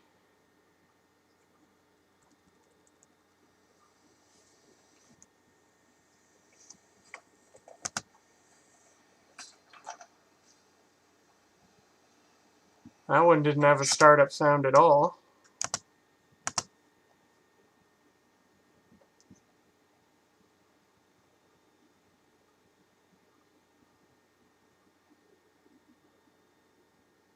Huh. Oh, you're saying your 1400C, when you said same. Oh, CS is the same as C. Yeah. Well, that's weird because the 1400CS that I just watched has a PCI Power Mac startup chime, which is what I would have expected. But if yours has a Mac 2 startup sound, yeah, you'll have to send me a video or something, because now I'm very intrigued.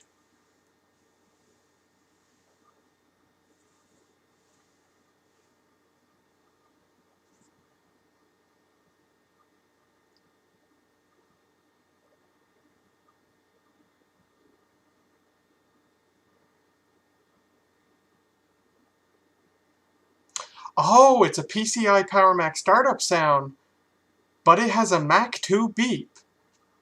That's weird. Huh. I learn something new every day. I just recently learned that the Power Mac 4400 has a truncated PCI Power Mac startup chime. So strange.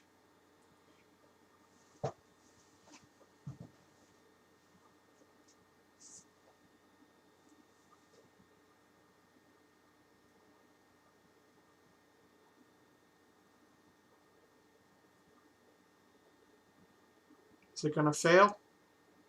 Is this about to give me an error message? Oh. When the cursor froze for a second there, I heard the hard drive make a little noise. I wonder if it's reallocating whatever bad sectors. I wonder if this is actually going to finish successfully. I loved Mac Tracker when I was a kid.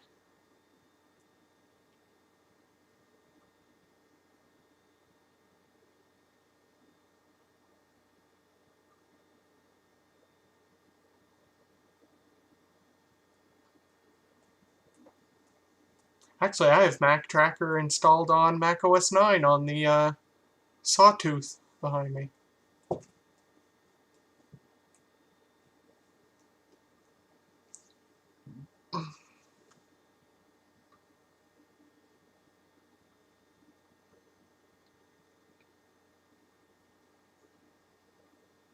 Yeah, that was my favorite thing. Learning all the startup chimes and death chimes. And although Mac Tracker is not 100% accurate, and the older versions are especially inaccurate. Shadow just sent me a message.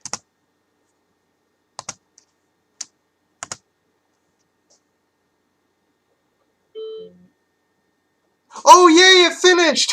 We're back in action! It's a video of a Performa 580CD. That's one of the... Oh, to hear the sad Mac sound. Yeah, yeah.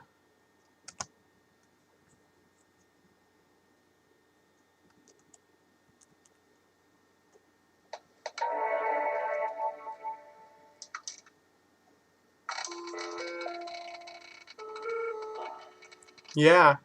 See, the neat thing, the reason... See, that startup chime, which is one of my favorites, denotes a 68K based Mac that has a PowerPC processor. And so that's why it has a 68K death chime.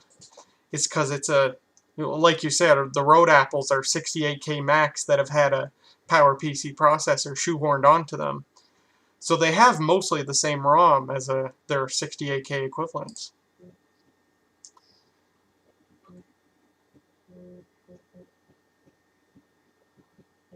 Oh goody gumdrops! This stream is back in action and it's only been an hour and a half. I'm sleepy, my eyes are... But you know what? We're going to press on. So, I'm going to shut down here.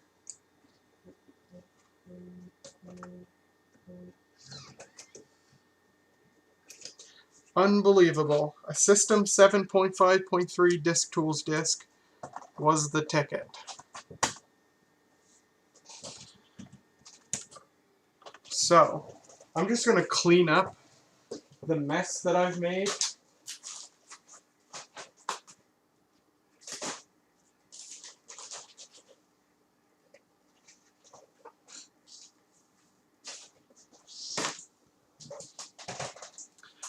Okay, CD-ROM drive can go. CD-ROM drive can screw off.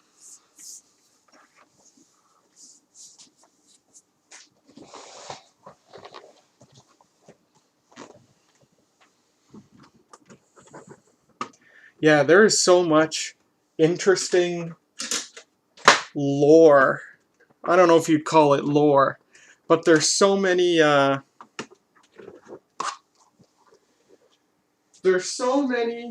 nuances just in the different sounds that Macs make. It's really neat to me.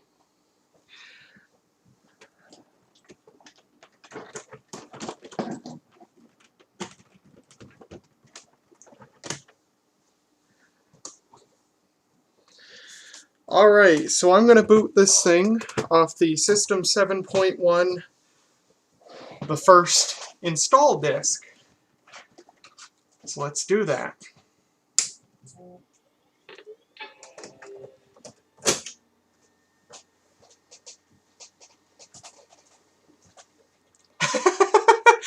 About 10 years ago, I said something on either Facebook or Twitter. I forget what it was. Oh! I think there was a thunderstorm happening. And I managed to catch a little video of some lightning happening. And I posted it on, I forget if it was Twitter or Facebook, but I wrote in all capital letters, "Oh goody gumdrops." And Chris, Sodium, friend of Ryan Garrett, Stella 304, we follow each other on Twitter. He's not very active on YouTube anymore, although I think he's I think he has some videos in the works, but he got such an enormous kick. I guess he just fell over laughing at this post I made saying "Oh goody gumdrops" in all capital letters. And so I just thought of that recently, and so that's why I let it out a few minutes ago here. Welcome to the Apple Installer.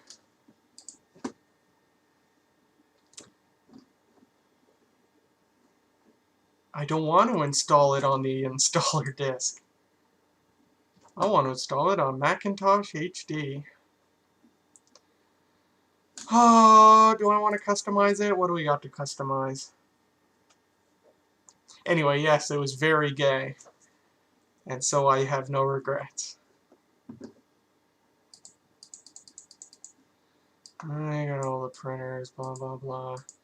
This is the Macintosh LC III specific version of System 7.1. Why is it listing all these other Macs that I can pretend that I can identify as? Alright, I'm just going to go back to easy. And go.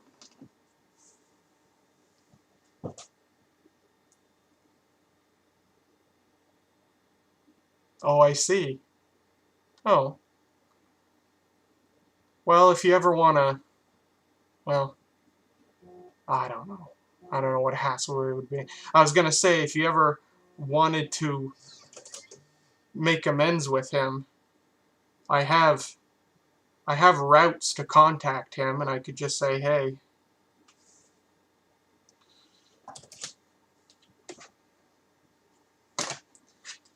install.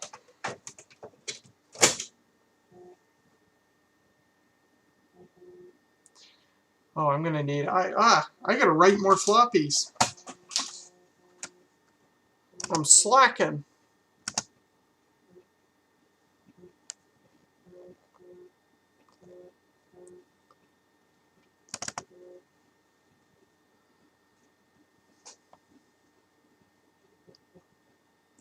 I need tidbits, apparently.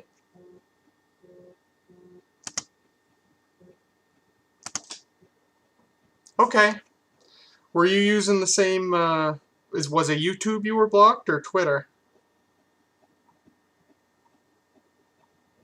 And was it the same account as you're currently using? Is he gonna know who you are and know who to unblock, is what I mean by that. I mean, I suppose so. I just tell him your name.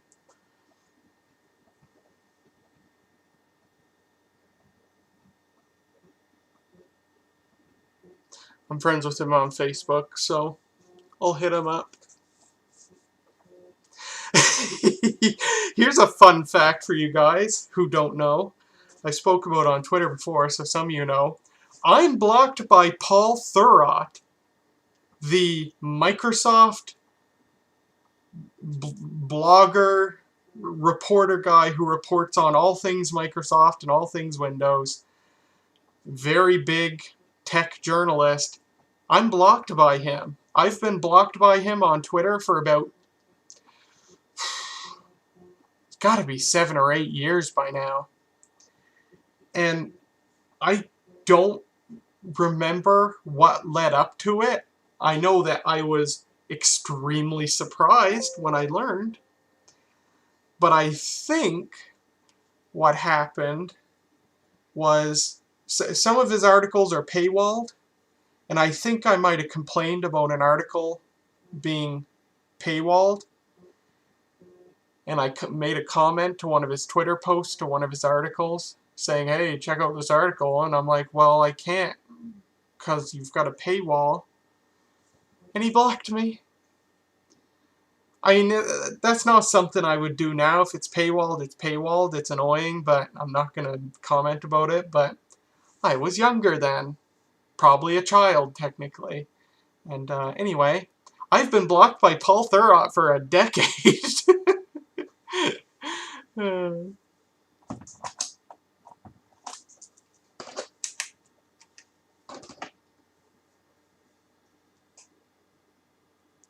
Okay. I'll hit him up sometime, I remember.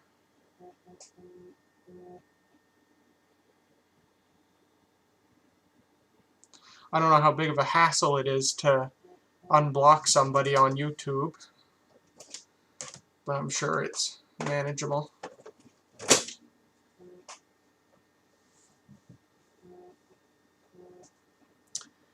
Why do I need the printing disk? I guess I did an easy install, didn't I? Okay.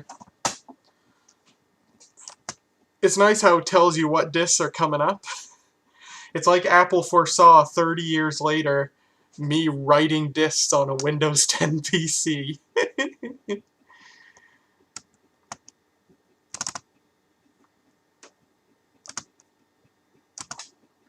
The T440p is doing good at floppy disk writing duty.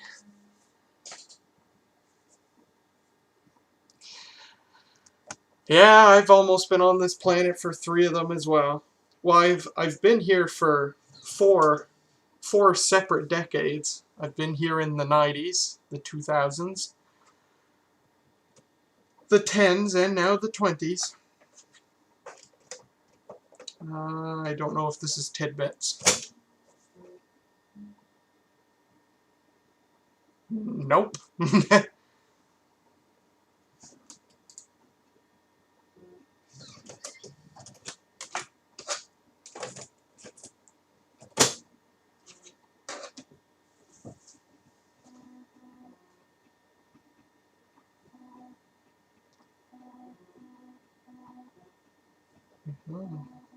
Oh, we might have another flaky floppy. What the heck? Why are all my floppies being flaky all of a sudden? Erica Griffin. I'm afraid I don't actually know who that is.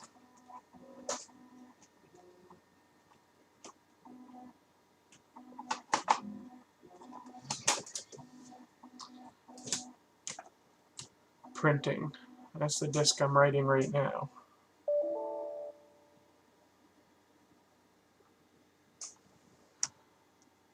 And we have another flaky disk. Yeah, possibly. I mean, these floppy disks are 20 years old. They were originally my mom's, and I've used them a lot, so they've seen a lot of use. But I use floppy disks so infrequently that I don't really keep track of which ones are good and which ones are getting flaky, but I have a lot of them here, so no matter.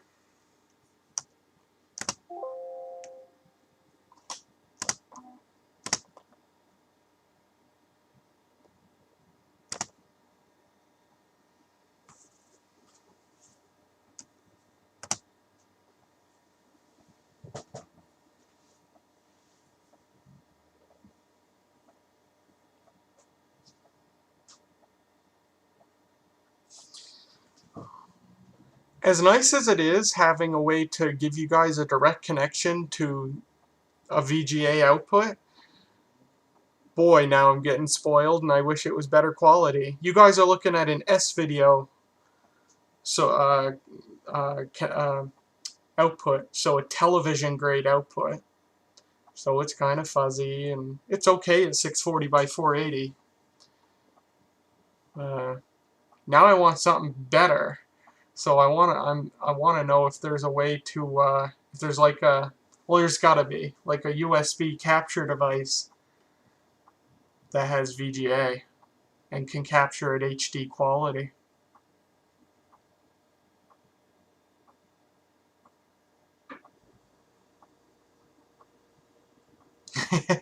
It is FF class composite.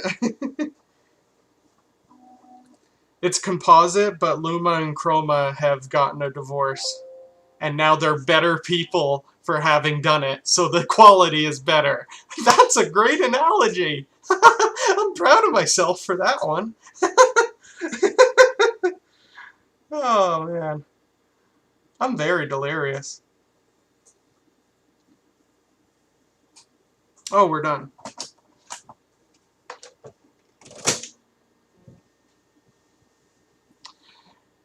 Yeah, these do use a weird 15-pin adapter for video, but I am using a weird 15-pin to VGA converter.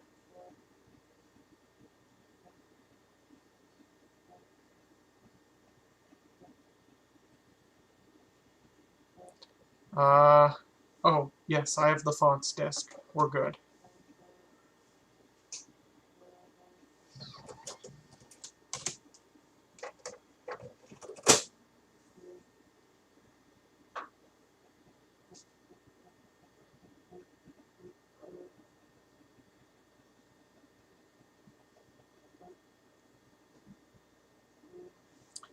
Better open my PowerBook back up. Probably gonna need it pretty soon.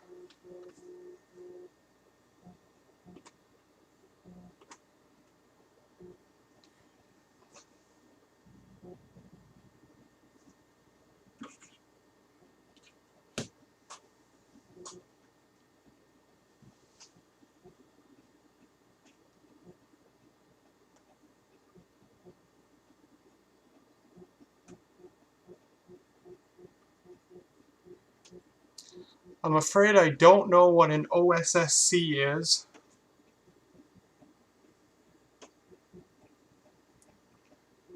I do want to upgrade the video memory in this, though. Now that I know that I can get a video memory upgrade, brand new, modern, homebrew made VRAM stick for this thing for 28 bucks shipped. Canadian. So like 5 bucks American. No, the conversion's not that bad. Does this mean that BNC is composite with a prenup? Oh, an open source scan converter. Okay. I will have to look that up. Are we done? Oh no, it wants the install me first again. Gee, I hope I remember what disk that was, because I haven't been keeping track. I think it's this blue one.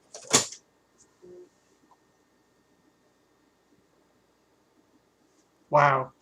It needed that disk to display a message. Yeah, I'm done.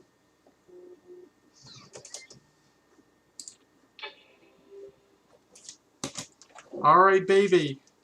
Let's boot up into System 7.1 on our freshly formatted 1.2 gigabyte hard drive that probably wasn't actually having any issues. Probably the Apple HD setup was just too old to know what the hell to do with a 1.2 gigabyte hard drive, which in 1993 was pretty much the equivalent of like how we would see like a 100 terabyte hard drive today.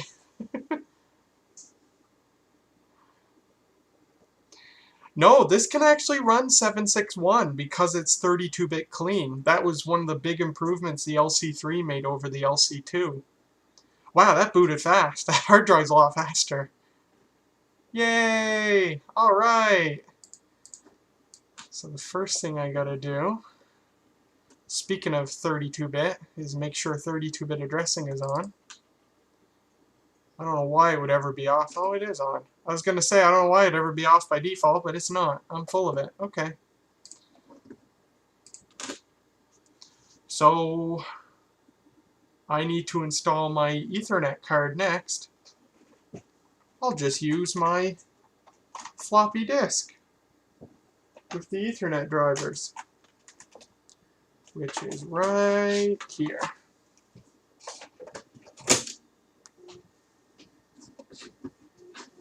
Oh, let me see how, make sure we got all of our hard drive space. Yeah, it's a cute icon. 1.2 gigs. 15 times larger than the original hard drive. That's going to be nice, man. I continually struggled with 80 megs, with the 80 megabyte hard drive that this computer originally had. If you watch the video of getting this computer on the web, I ended the video with 3.3 megabytes of space left on the hard drive.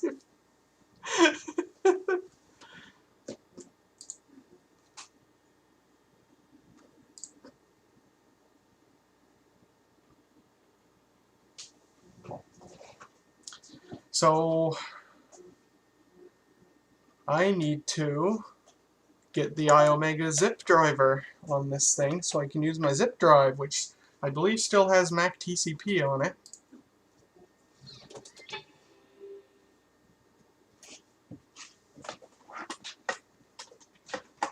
God, Mac TCP, what a esoteric, what an esoteric piece of software.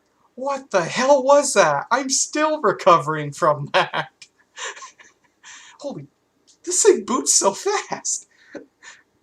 I flap my jaw for 2 seconds and I'm at a desktop. Way faster than the original drive. Okay, I need a floppy disk.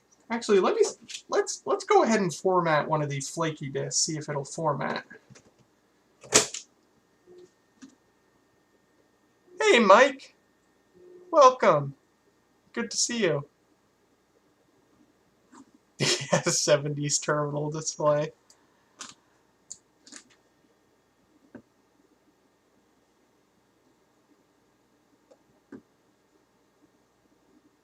Yeah.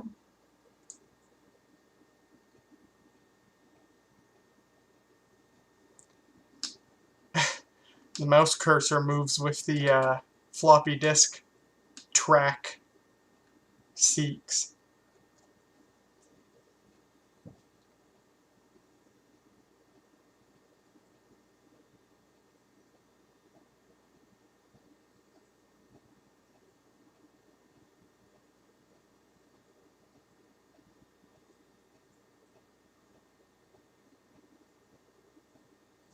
Actually, I suppose while it's doing... Well, no, I'll let this finish. And then we'll use this disk. We'll use an empty disk to throw the iOmega driver on.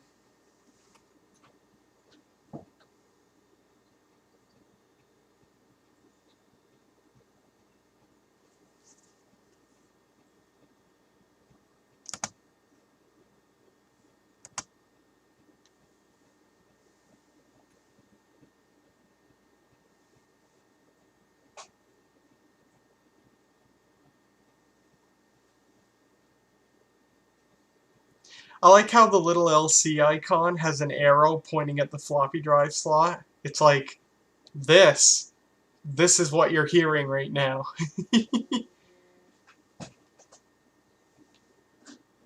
Alright.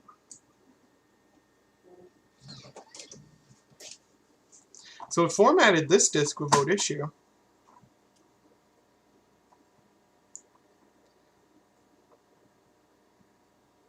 Yeah, no, it's just the normal LC3, and yeah, I know of the mod where literally just removing a resistor turns it into an LC3+. I'm not going to do it, though. I want to leave it original.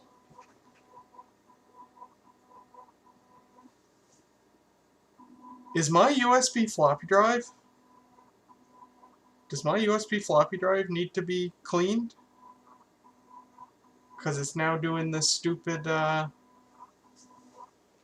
head-seeking business. I've never had to clean this floppy drive. Oh no, I think it might be working now. Everything's working against me tonight.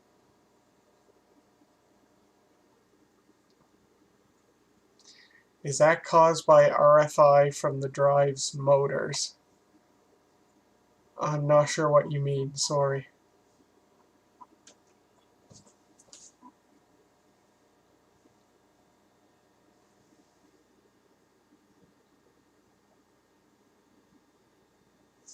Oh, there's my floppy disk.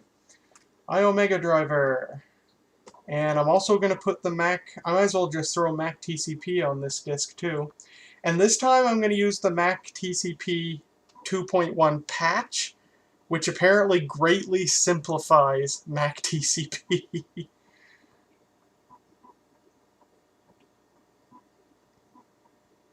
Oh, maybe I don't have Mac TCP itself on here, but that's okay. I have it on my zip disk.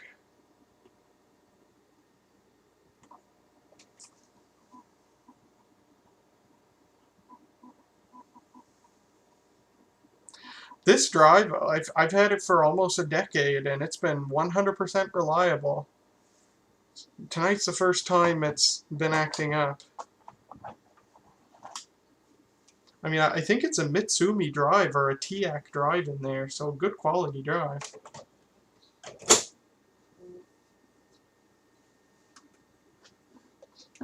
Yeah, I know what RFI stands for. I just don't know what you're referencing that is what's caused by RFI from the drive's motors. Did you hear something weird or something? I didn't. That's what I'm asking. Alright, there's my iOmega driver. So I'm going to throw that in the extensions folder.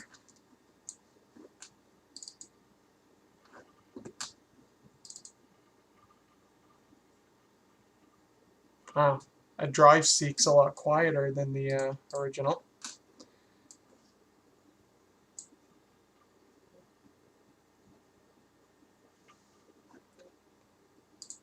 Now, if I copy this onto the hard drive, and I reboot,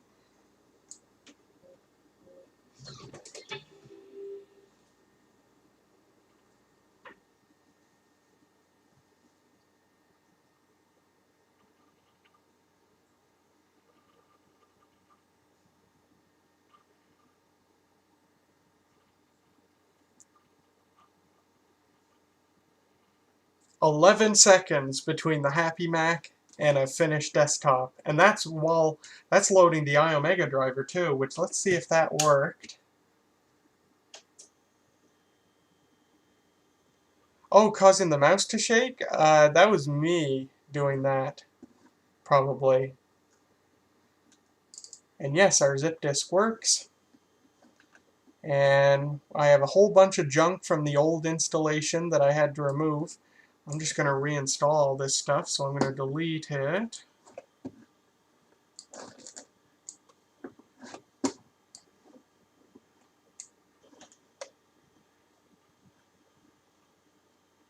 Oh Jesus, what have I done?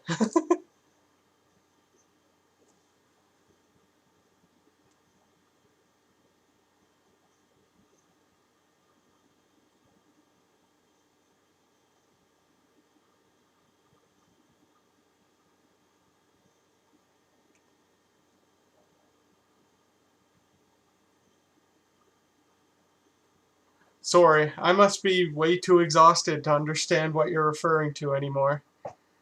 The only time I can remember. Oh, you mean when I was talking about the hard drive seeking? No, I was. Any mouse movement you saw was just me. Let's just end it at that. All right, so got Mac TCP in here. I should have Mac TCP in here, but for some reason I have problems with it just disappearing, which is strange. I don't know why that's happening. What happens if I copy the folder to the hard drive?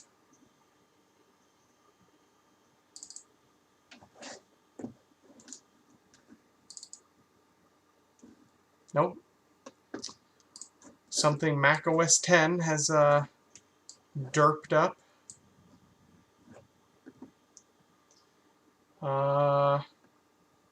Alright, I've got to get Mac TCP.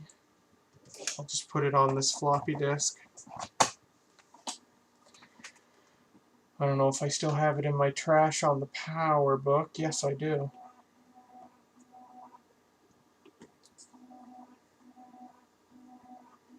Well, it's because at least this is the case for PCs, but I wouldn't be surprised if it is for Macs too. The floppy drive controller requires direct attention from the CPU. It has a hardware interrupt for the CPU, meaning whenever the floppy drive needs a command from the CPU can only focus on the floppy drive. Everything else completely halts until the CPU stops paying attention to the floppy drive. So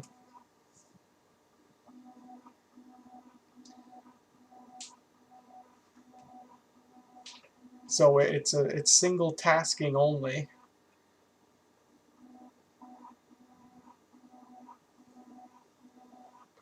when it has to pay attention to the floppy drive. Yeah, printers too, same thing. Some of you guys, I mean, the cursor thing was like 5 or 6 minutes ago now. You guys must be way behind in the stream.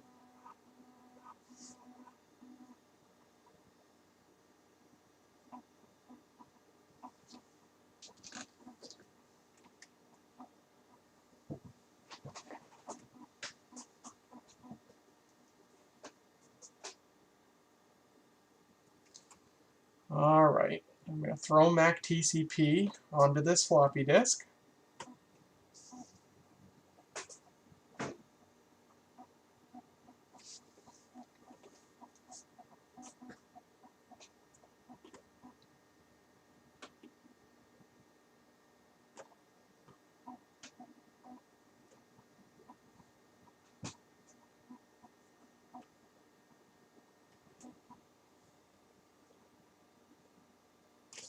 Okay.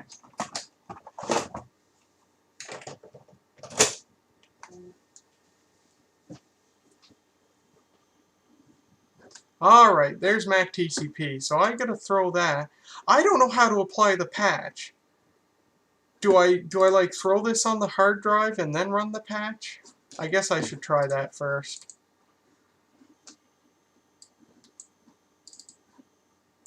We'll go right in our extensions folder. Oh no, it's a control panel. Dummy.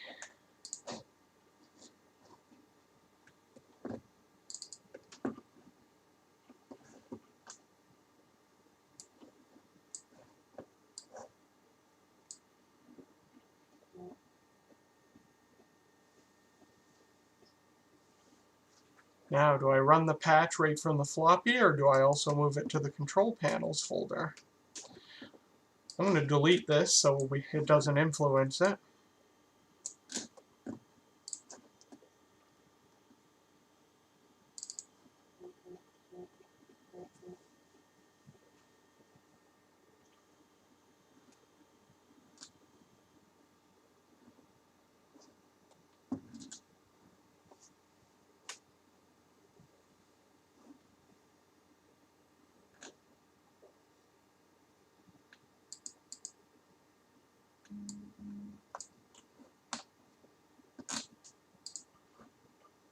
Okay, you choose where it goes.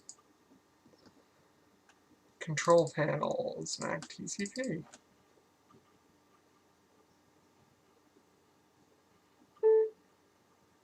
Okay, cool. That's cute.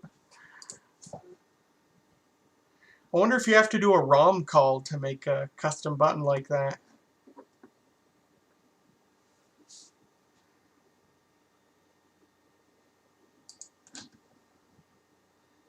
Alright, should I reboot? I guess I should reboot. Actually, I'll install Netscape while I'm here before I reboot.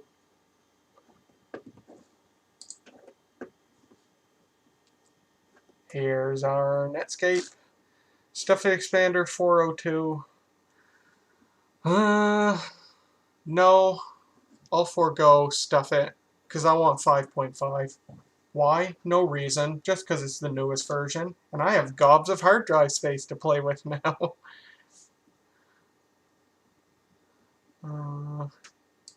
Custom 68K Mac. Plugins? Sure. We want Java, although we do not want JavaScript, but I don't know if I can, yeah, I don't think I can specify no JavaScript. Oh, some of the plugins I think are just for Power Macs. No, that's QuickTime I'm thinking of. Alright, go.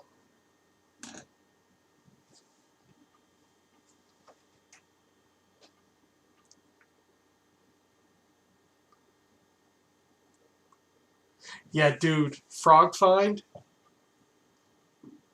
and 68k.news, but especially FrogFind. Like the FrogFind is to vintage computer software that the XTIDE is to vintage computer hardware. I think it's one of the most important software applications that have been developed for vintage computers, FrogFind. I think it's an enormous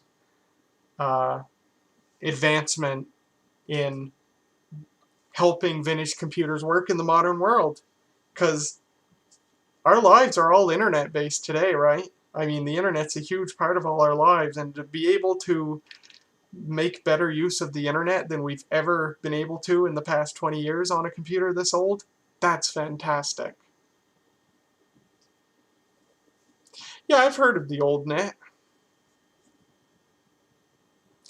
I only learned about FrogFind like a few weeks ago. That's what prompted me to buy this Ethernet card. But apparently it's been out since like earlier this year.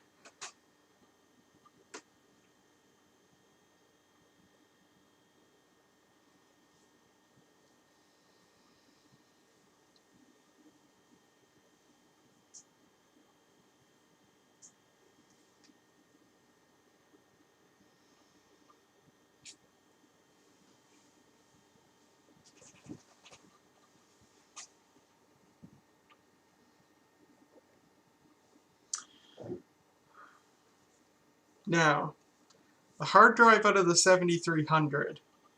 You watched me delete all the partitions off of it. Did it commit those partitions? Those partition deletions? I hope not now. Because I had an established 5-year, 6-year-old established software base on this for the 7300. I hope that's still valid.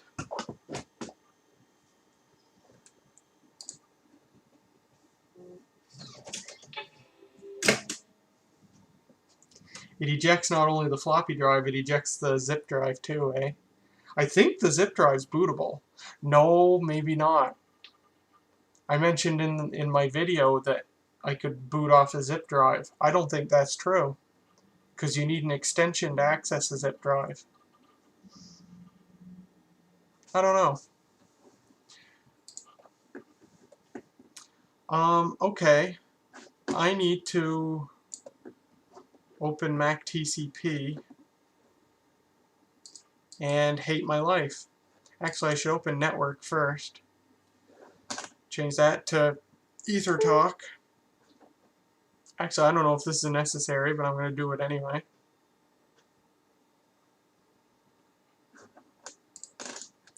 Turn my sound up a little bit. There we go.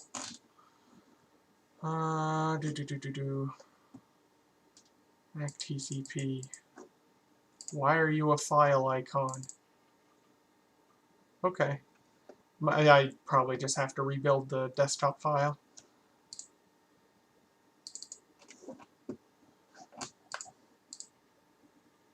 Whoa! This really simplified it. That's fantastic! Oh, now it looks like something a human made.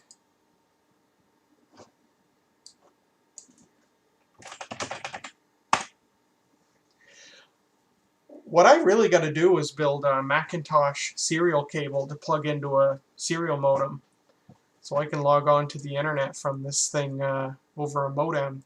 Use Mike Dank's, yeah, Mike's still in the stream. Use Mike Dank's dial-up internet service, which if you go to dialup.world, that's a URL, dialup.world. It gives you the phone number and the username, password, everything. Just costs you the price of a phone call. Unless you're on VoIP.ms, then it's free because he uses VoIP.ms.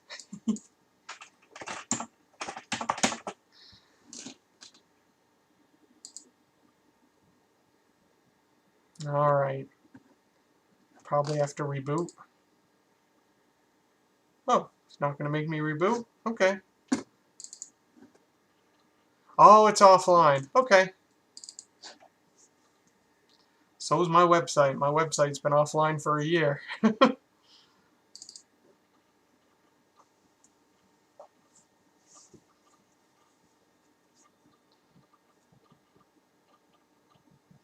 Oh, they will boot from zip drives? Oh, interesting.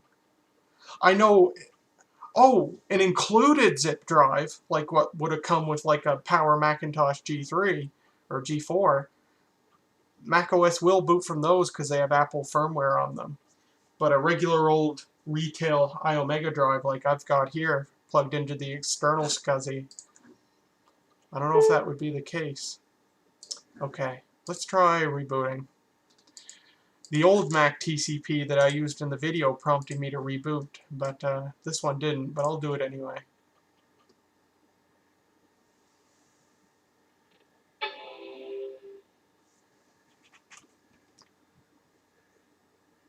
Yeah, I give National Capital Freenet $50 a year to host a single 500 byte page saying that my website's down. Maybe I ought to just mirror the whole site there so people have something to look at when they go to florencemitchell.com.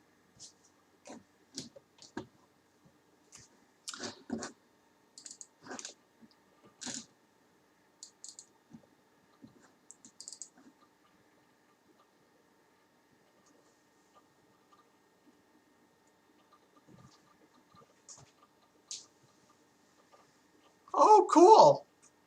V90 or V92? Maybe you don't know yet. That's cool, though.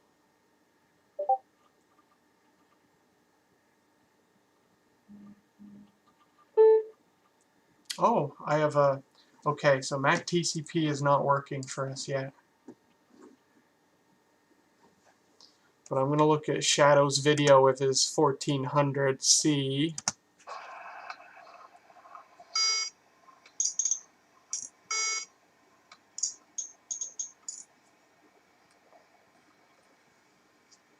That's not a Mac 2 beep.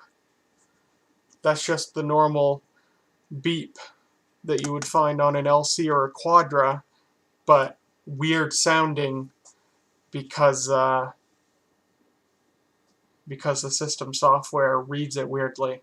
No, the Mac 2 beep sounds completely different. If I'm correct in that what I think is a Mac 2 beep is actually a Mac 2 beep.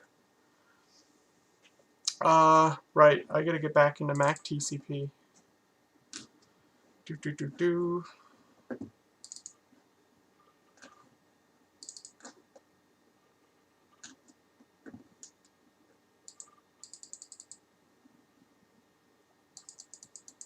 That sound is what this Mac also makes when you run 7.5. But if you run 7.1, it sounds like it should sound. Where the hell's Mac TCP? Am I blind? Yes. No, I do know what beep you're talking about there, but no, the Mac 2 beep. You know the Mac 2 chimes of death, some of the Mac 2s, the chimes of death is like a little sound, and then it goes doo-doo-doo-doo. That little sound is what I once heard in a YouTube video a Mac 2 make, just the little beginning portion while the OS was running. Okay. Oh, you know what? I probably have to do this.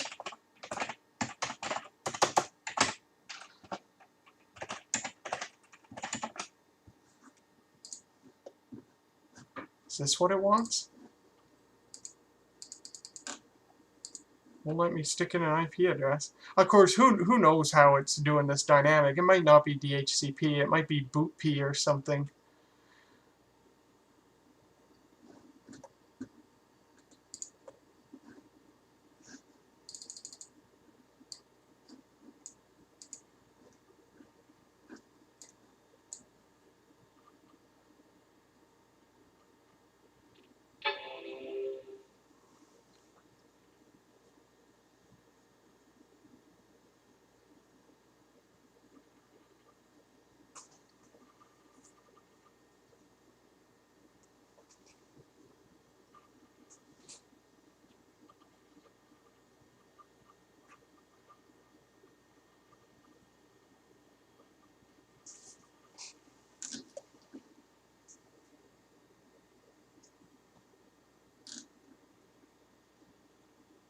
Really? System 7 does that? So if I start typing Mac... Well, I mean, I know if I hit M, it'll bring up the first M.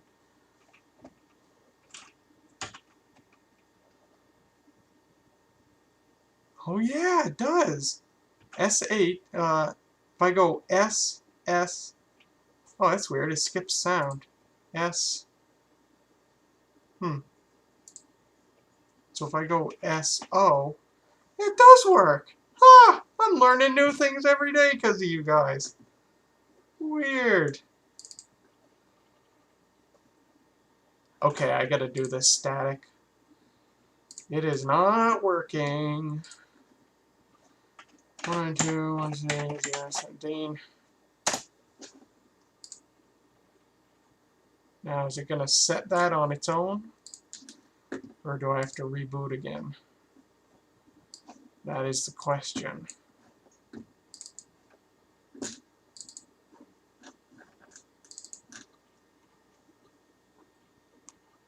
Interesting. Runs 8.6. Yeah, because the 1400C is 68K based with a PowerPC CPU shoehorned into it. So maybe whatever sound system it has, newer versions of Mac OS. Oh, are we working? I think it might be working now. Newer versions of Mac OS read the sound weirdly. But if you put its original shipping version of Mac OS, whether it's 7.5 or whatever it was, 7.52 or whatever it would have shipped with, I bet that simple beep will sound different.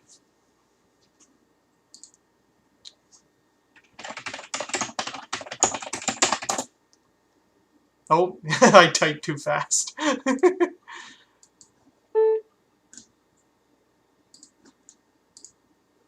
Oh, is this what it's going to do to me?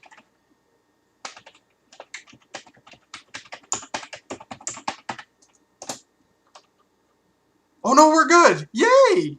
Alright! Oh, it did. Oh, that's interesting. Oh, I don't know then. Oh, I gotta disable JavaScript. Do.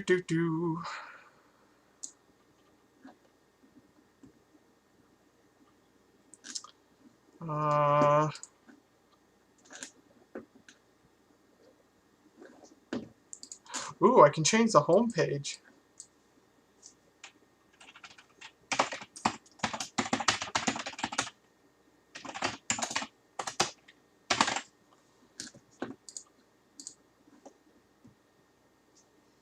So, what should I install?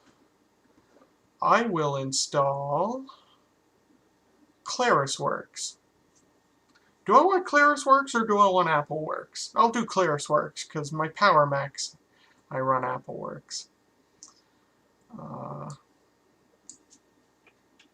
So I just learned that the Macintosh Garden actually has a test site that's formatted for vintage web browsers. It's Macintosh.garden. But I don't think the whole archive is there.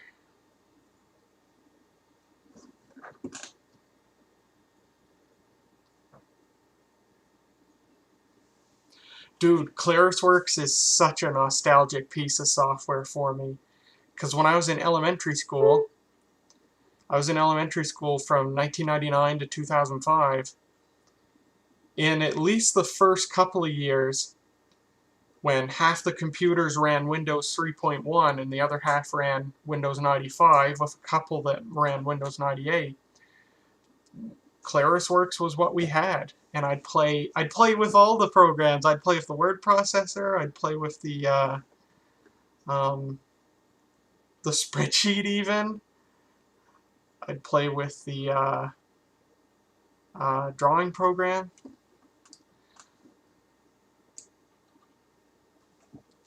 Oh my goodness, my eyes are bugging out. Yes, as shown in the corner of the screen, this is a Macintosh LC III. We just finished installing System 7.1 on it. And I'm going to install a couple of more pieces of software.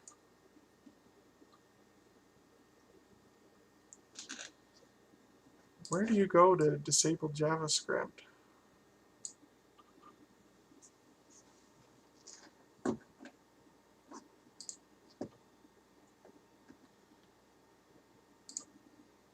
There we go.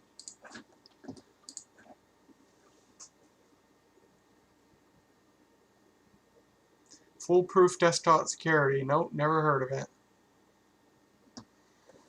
So I gotta stretch this out. Ooh, look at that redraw.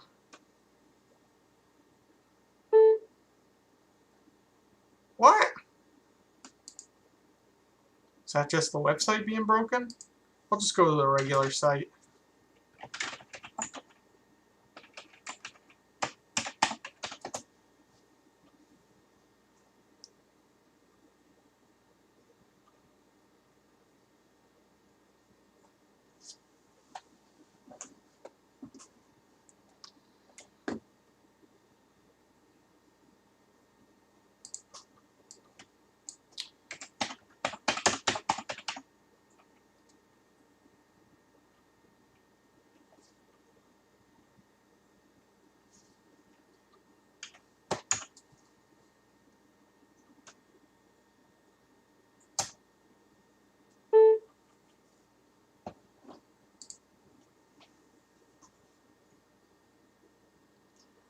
I'm 27, so if you're the same age as, or around the same age as me, it's strange to think that people who were in high school when I was in elementary school are now in their 40s. Boy, that makes me feel old.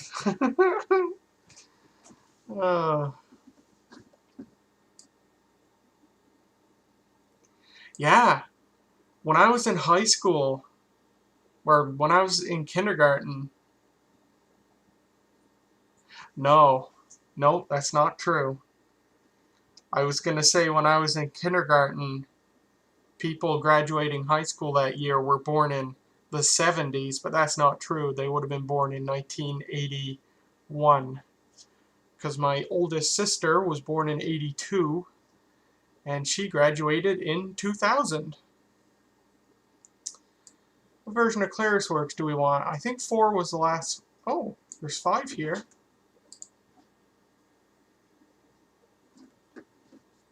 I wasn't sure if 5 was only on Windows.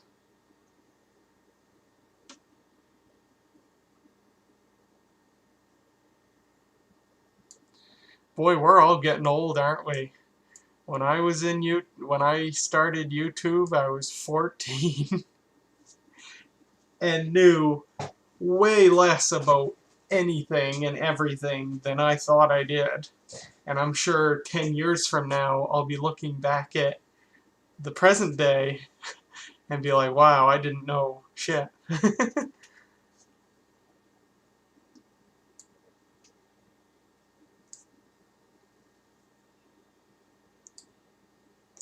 I'm waiting for this page to load so I can scroll. I still gotta get those early videos back up. I gotta make an unlisted playlist. Or I gotta make the videos unlisted, put them in a public playlist so people can, because It's been 11 years now since those videos got knocked off.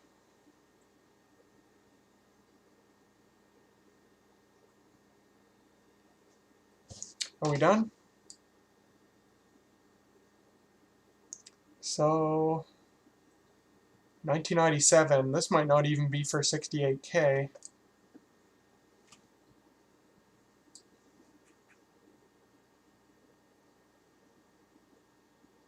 Oh, it is. Okay. I used to have 4.0.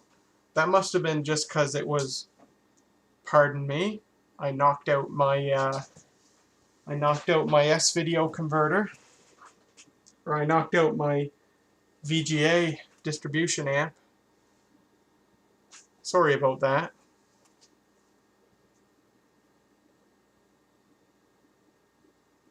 There we go.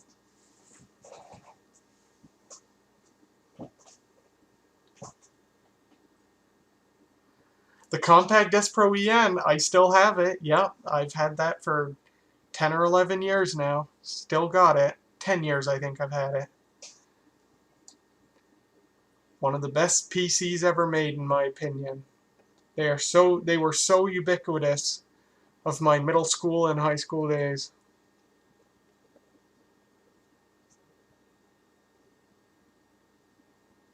Oh, you know what? I gotta install Stuffit before I do anything.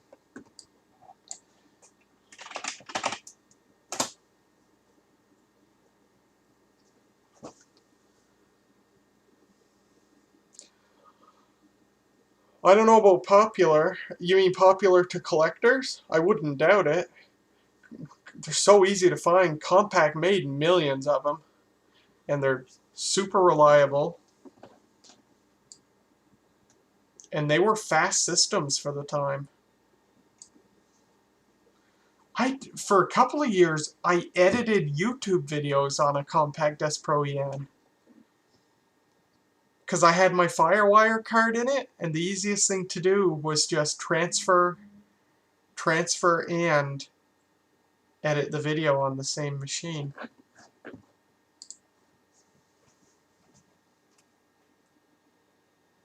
Pro Desk? Are you shitting me? That's hilarious. Oh my god.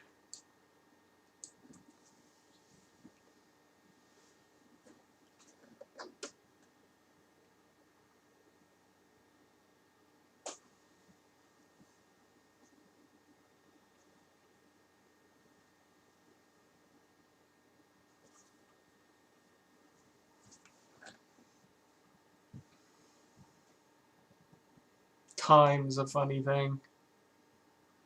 Lord, it was only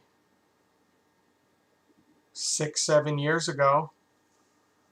I thought I'd never drive in my life, thought I'd never learn to drive. Didn't think I had the mental alertness needed.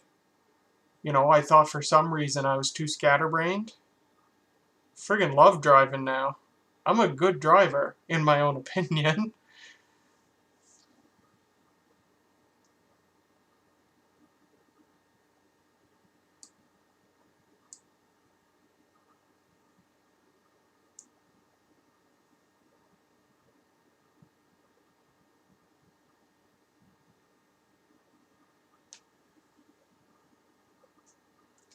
Dude, you find some amazing things at those e-waste events. When I started the stream, I was talking, I didn't give all the details, but I talked about our little deal. And I said, my wallet's open, I'm just waiting for him to get everything ready. No rush, of course, you're busy. I understand. Are you kidding me? The Stuffit, they've archived Stuffit, the Stuffit installer, into a Stuffit archive. Are you kidding me? Why would you not put it into a .c file, SEA, self-extracting archive? How the hell did I get Stuffit on here before?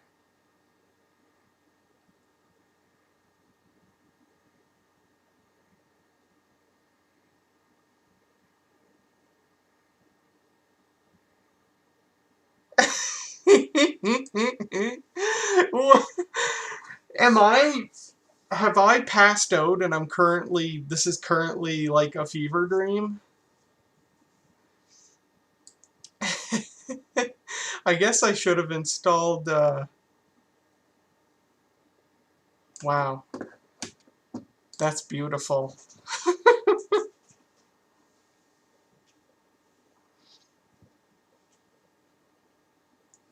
That was Stuff It Deluxe, maybe. Maybe if I just do Stuff It Expander, that's all I ever use is the expander anyway. Here we go, Stuff It Expander 5.5.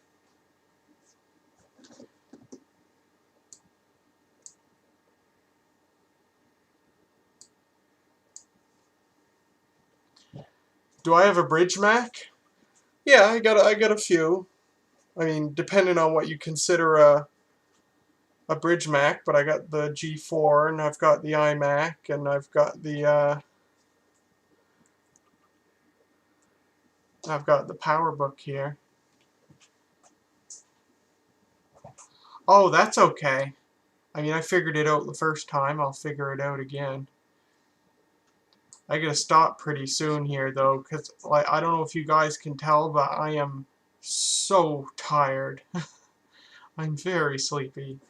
This is a .image file. I think a Mac can mount a .image file. Let's save file.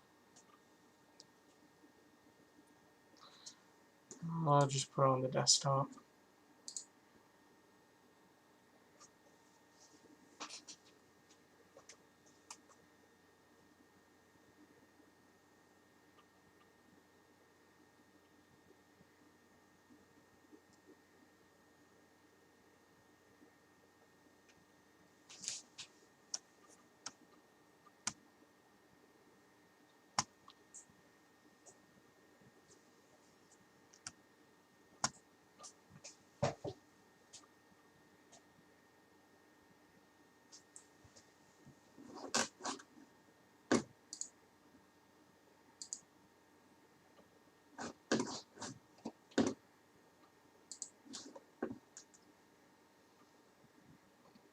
I forget that window shade that didn't exist until 7.5, although I believe it's an add-on for 7.1.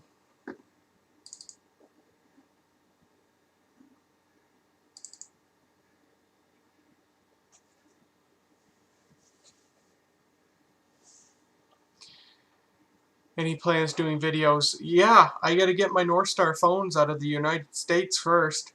The border's been open for almost 2 weeks now, and I can't cross because all of our healthcare staff are on strike, so I can't get a COVID test, which you need to re-enter Canada.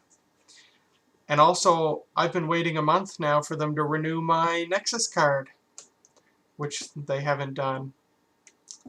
Oh, I thought it could mount a floppy. Yeah, it's not a disk copy image. You know what? I can't think straight anymore, so we're going to call the stream here. Just because I'm very tired and I'm not thinking straight anymore, and it's just slowing me down and slowing everything else down. But maybe tomorrow, if you guys are interested in watching more of this, maybe tomorrow afternoon or tomorrow evening, we'll continue with this. But yeah, we had way more problems than I expected, and we got through them. We've got fresh system 7.1. We're on the internet. We got Netscape, and all on a huge, for this computer, huge 1.2 gigabyte hard drive. Pretty sweet. So I'm very happy that 15 people hung in there while I grasped at many straws trying to get it working. But anyway, thanks a bunch for joining me tonight. I am incredibly tired. But yeah, we'll hopefully pick this up tomorrow. So I hope to see you here again, and have a good night. See you later.